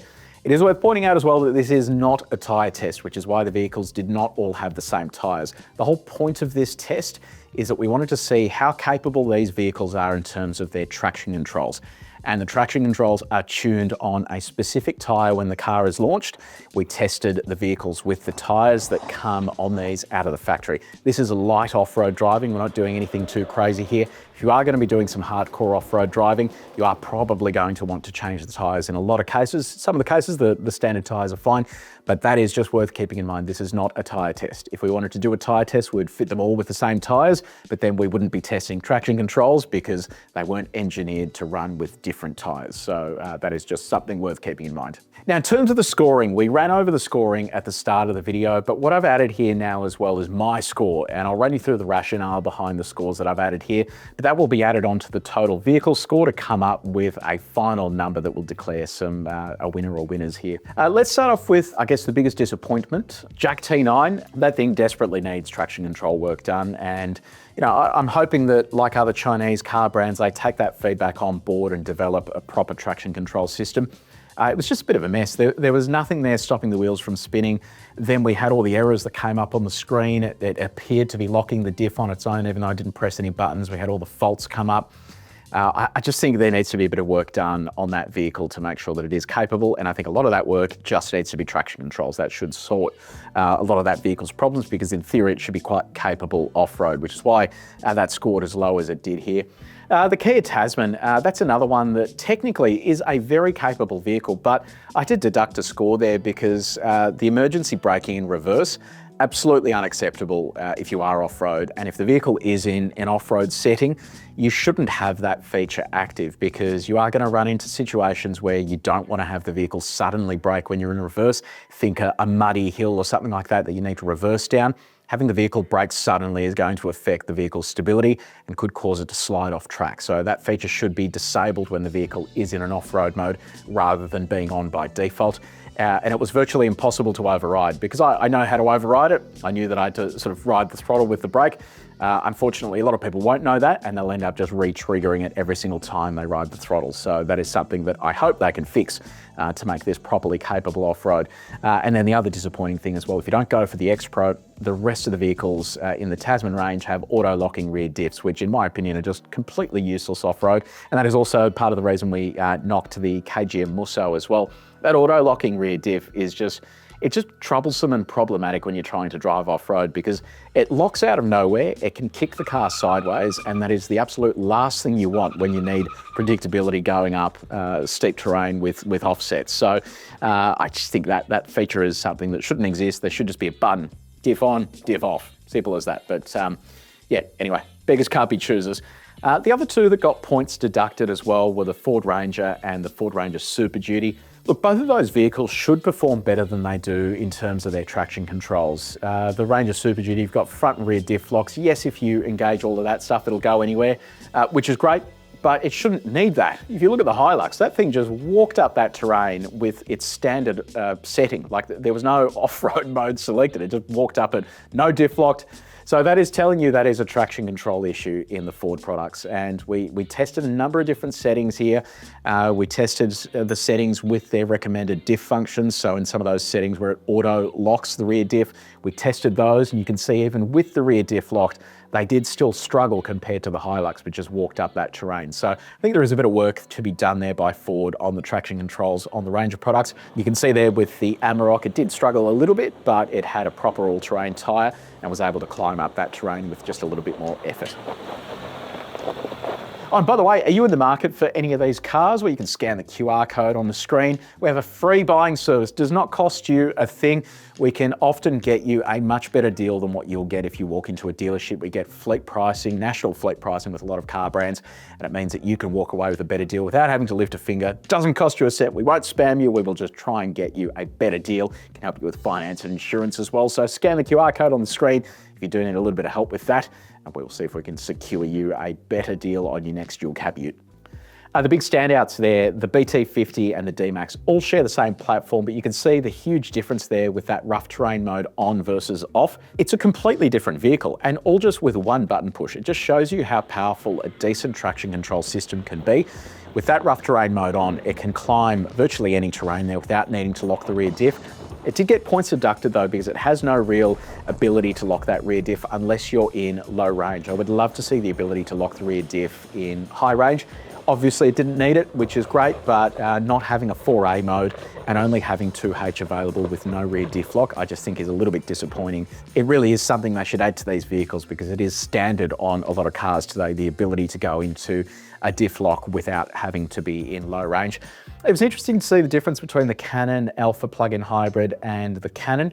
The Cannon Alpha plug-in hybrid, I think the addition of that electric motor, they haven't quite tuned the traction control system well enough. You just get surges of torque and it just makes it really difficult to manage the vehicle and make it predictable. And as a result of that, we knocked a peg off that because it was just a bit too much. It does have the diff locks, which is great. Once you enable those, it'll go anywhere. But I just think that was a little bit frustrating there to have to work with that. Now Navara, that was an interesting one. Previous generation Navara actually made it up Beer O'Clock Hill. We shot a video on that and we were blown away with the Warrior, just trouncing its way up Beer O'Clock Hill. That was unreal. This new Navara shares a platform with the Triton. Of course, Mitsubishi declined to participate in this test, which is disappointing with the Triton, but the Navara is a Triton anyway, so it kind of is representative of the same result. That did fine, but I just think it could be a little bit better. I would love to see the ability to lock the rear diff in high range as well. Again, something you can't do here, which is a little bit disappointing, but the fact that it does have a 4A mode available, I think is really useful and something that's sort of handy for this competitive set. The INEOS only knocked it a little bit there just because I think the traction control could be a little bit more effective. You could see there that it was making an absolute mess of our offset mogul, and I think that a finer tuned traction control system could make it slightly better off-road. It has all of the equipment though, like live axles, you've got front rear diff locks. It really is quite a beast in terms of the configuration you could set up there. And now let's move to the vehicles at the pointy end. Jeep Gladiator, that is a vehicle that will go absolutely anywhere, especially in Rubicon trim. It was only let down by the fact that it had a flex issue where the door wouldn't quite close properly. So it shows you that the body is under a lot of strain when you are off-roading. Not the end of the world, but it just shows you there could be a little bit more rigidity there. And that really cost it the win because we ended up giving the final win there to the Ram 1500 and the Toyota LandCruiser 79. Why not the HiLux? Knocked it down one peg simply because you don't have a 4A mode. For a brand new model, they should have fitted that and it would have just really completed that package. And as a result of that, we gave the win to a bit of a tie break there between the Ram 1500 and the LandCruiser 79. That Ram 1500, you could kind of go anywhere with it. The Rebel trim is tailored for off-road driving. And the 79, I mean, again, another vehicle that made it up Beer O'Clock Hill without too many dramas.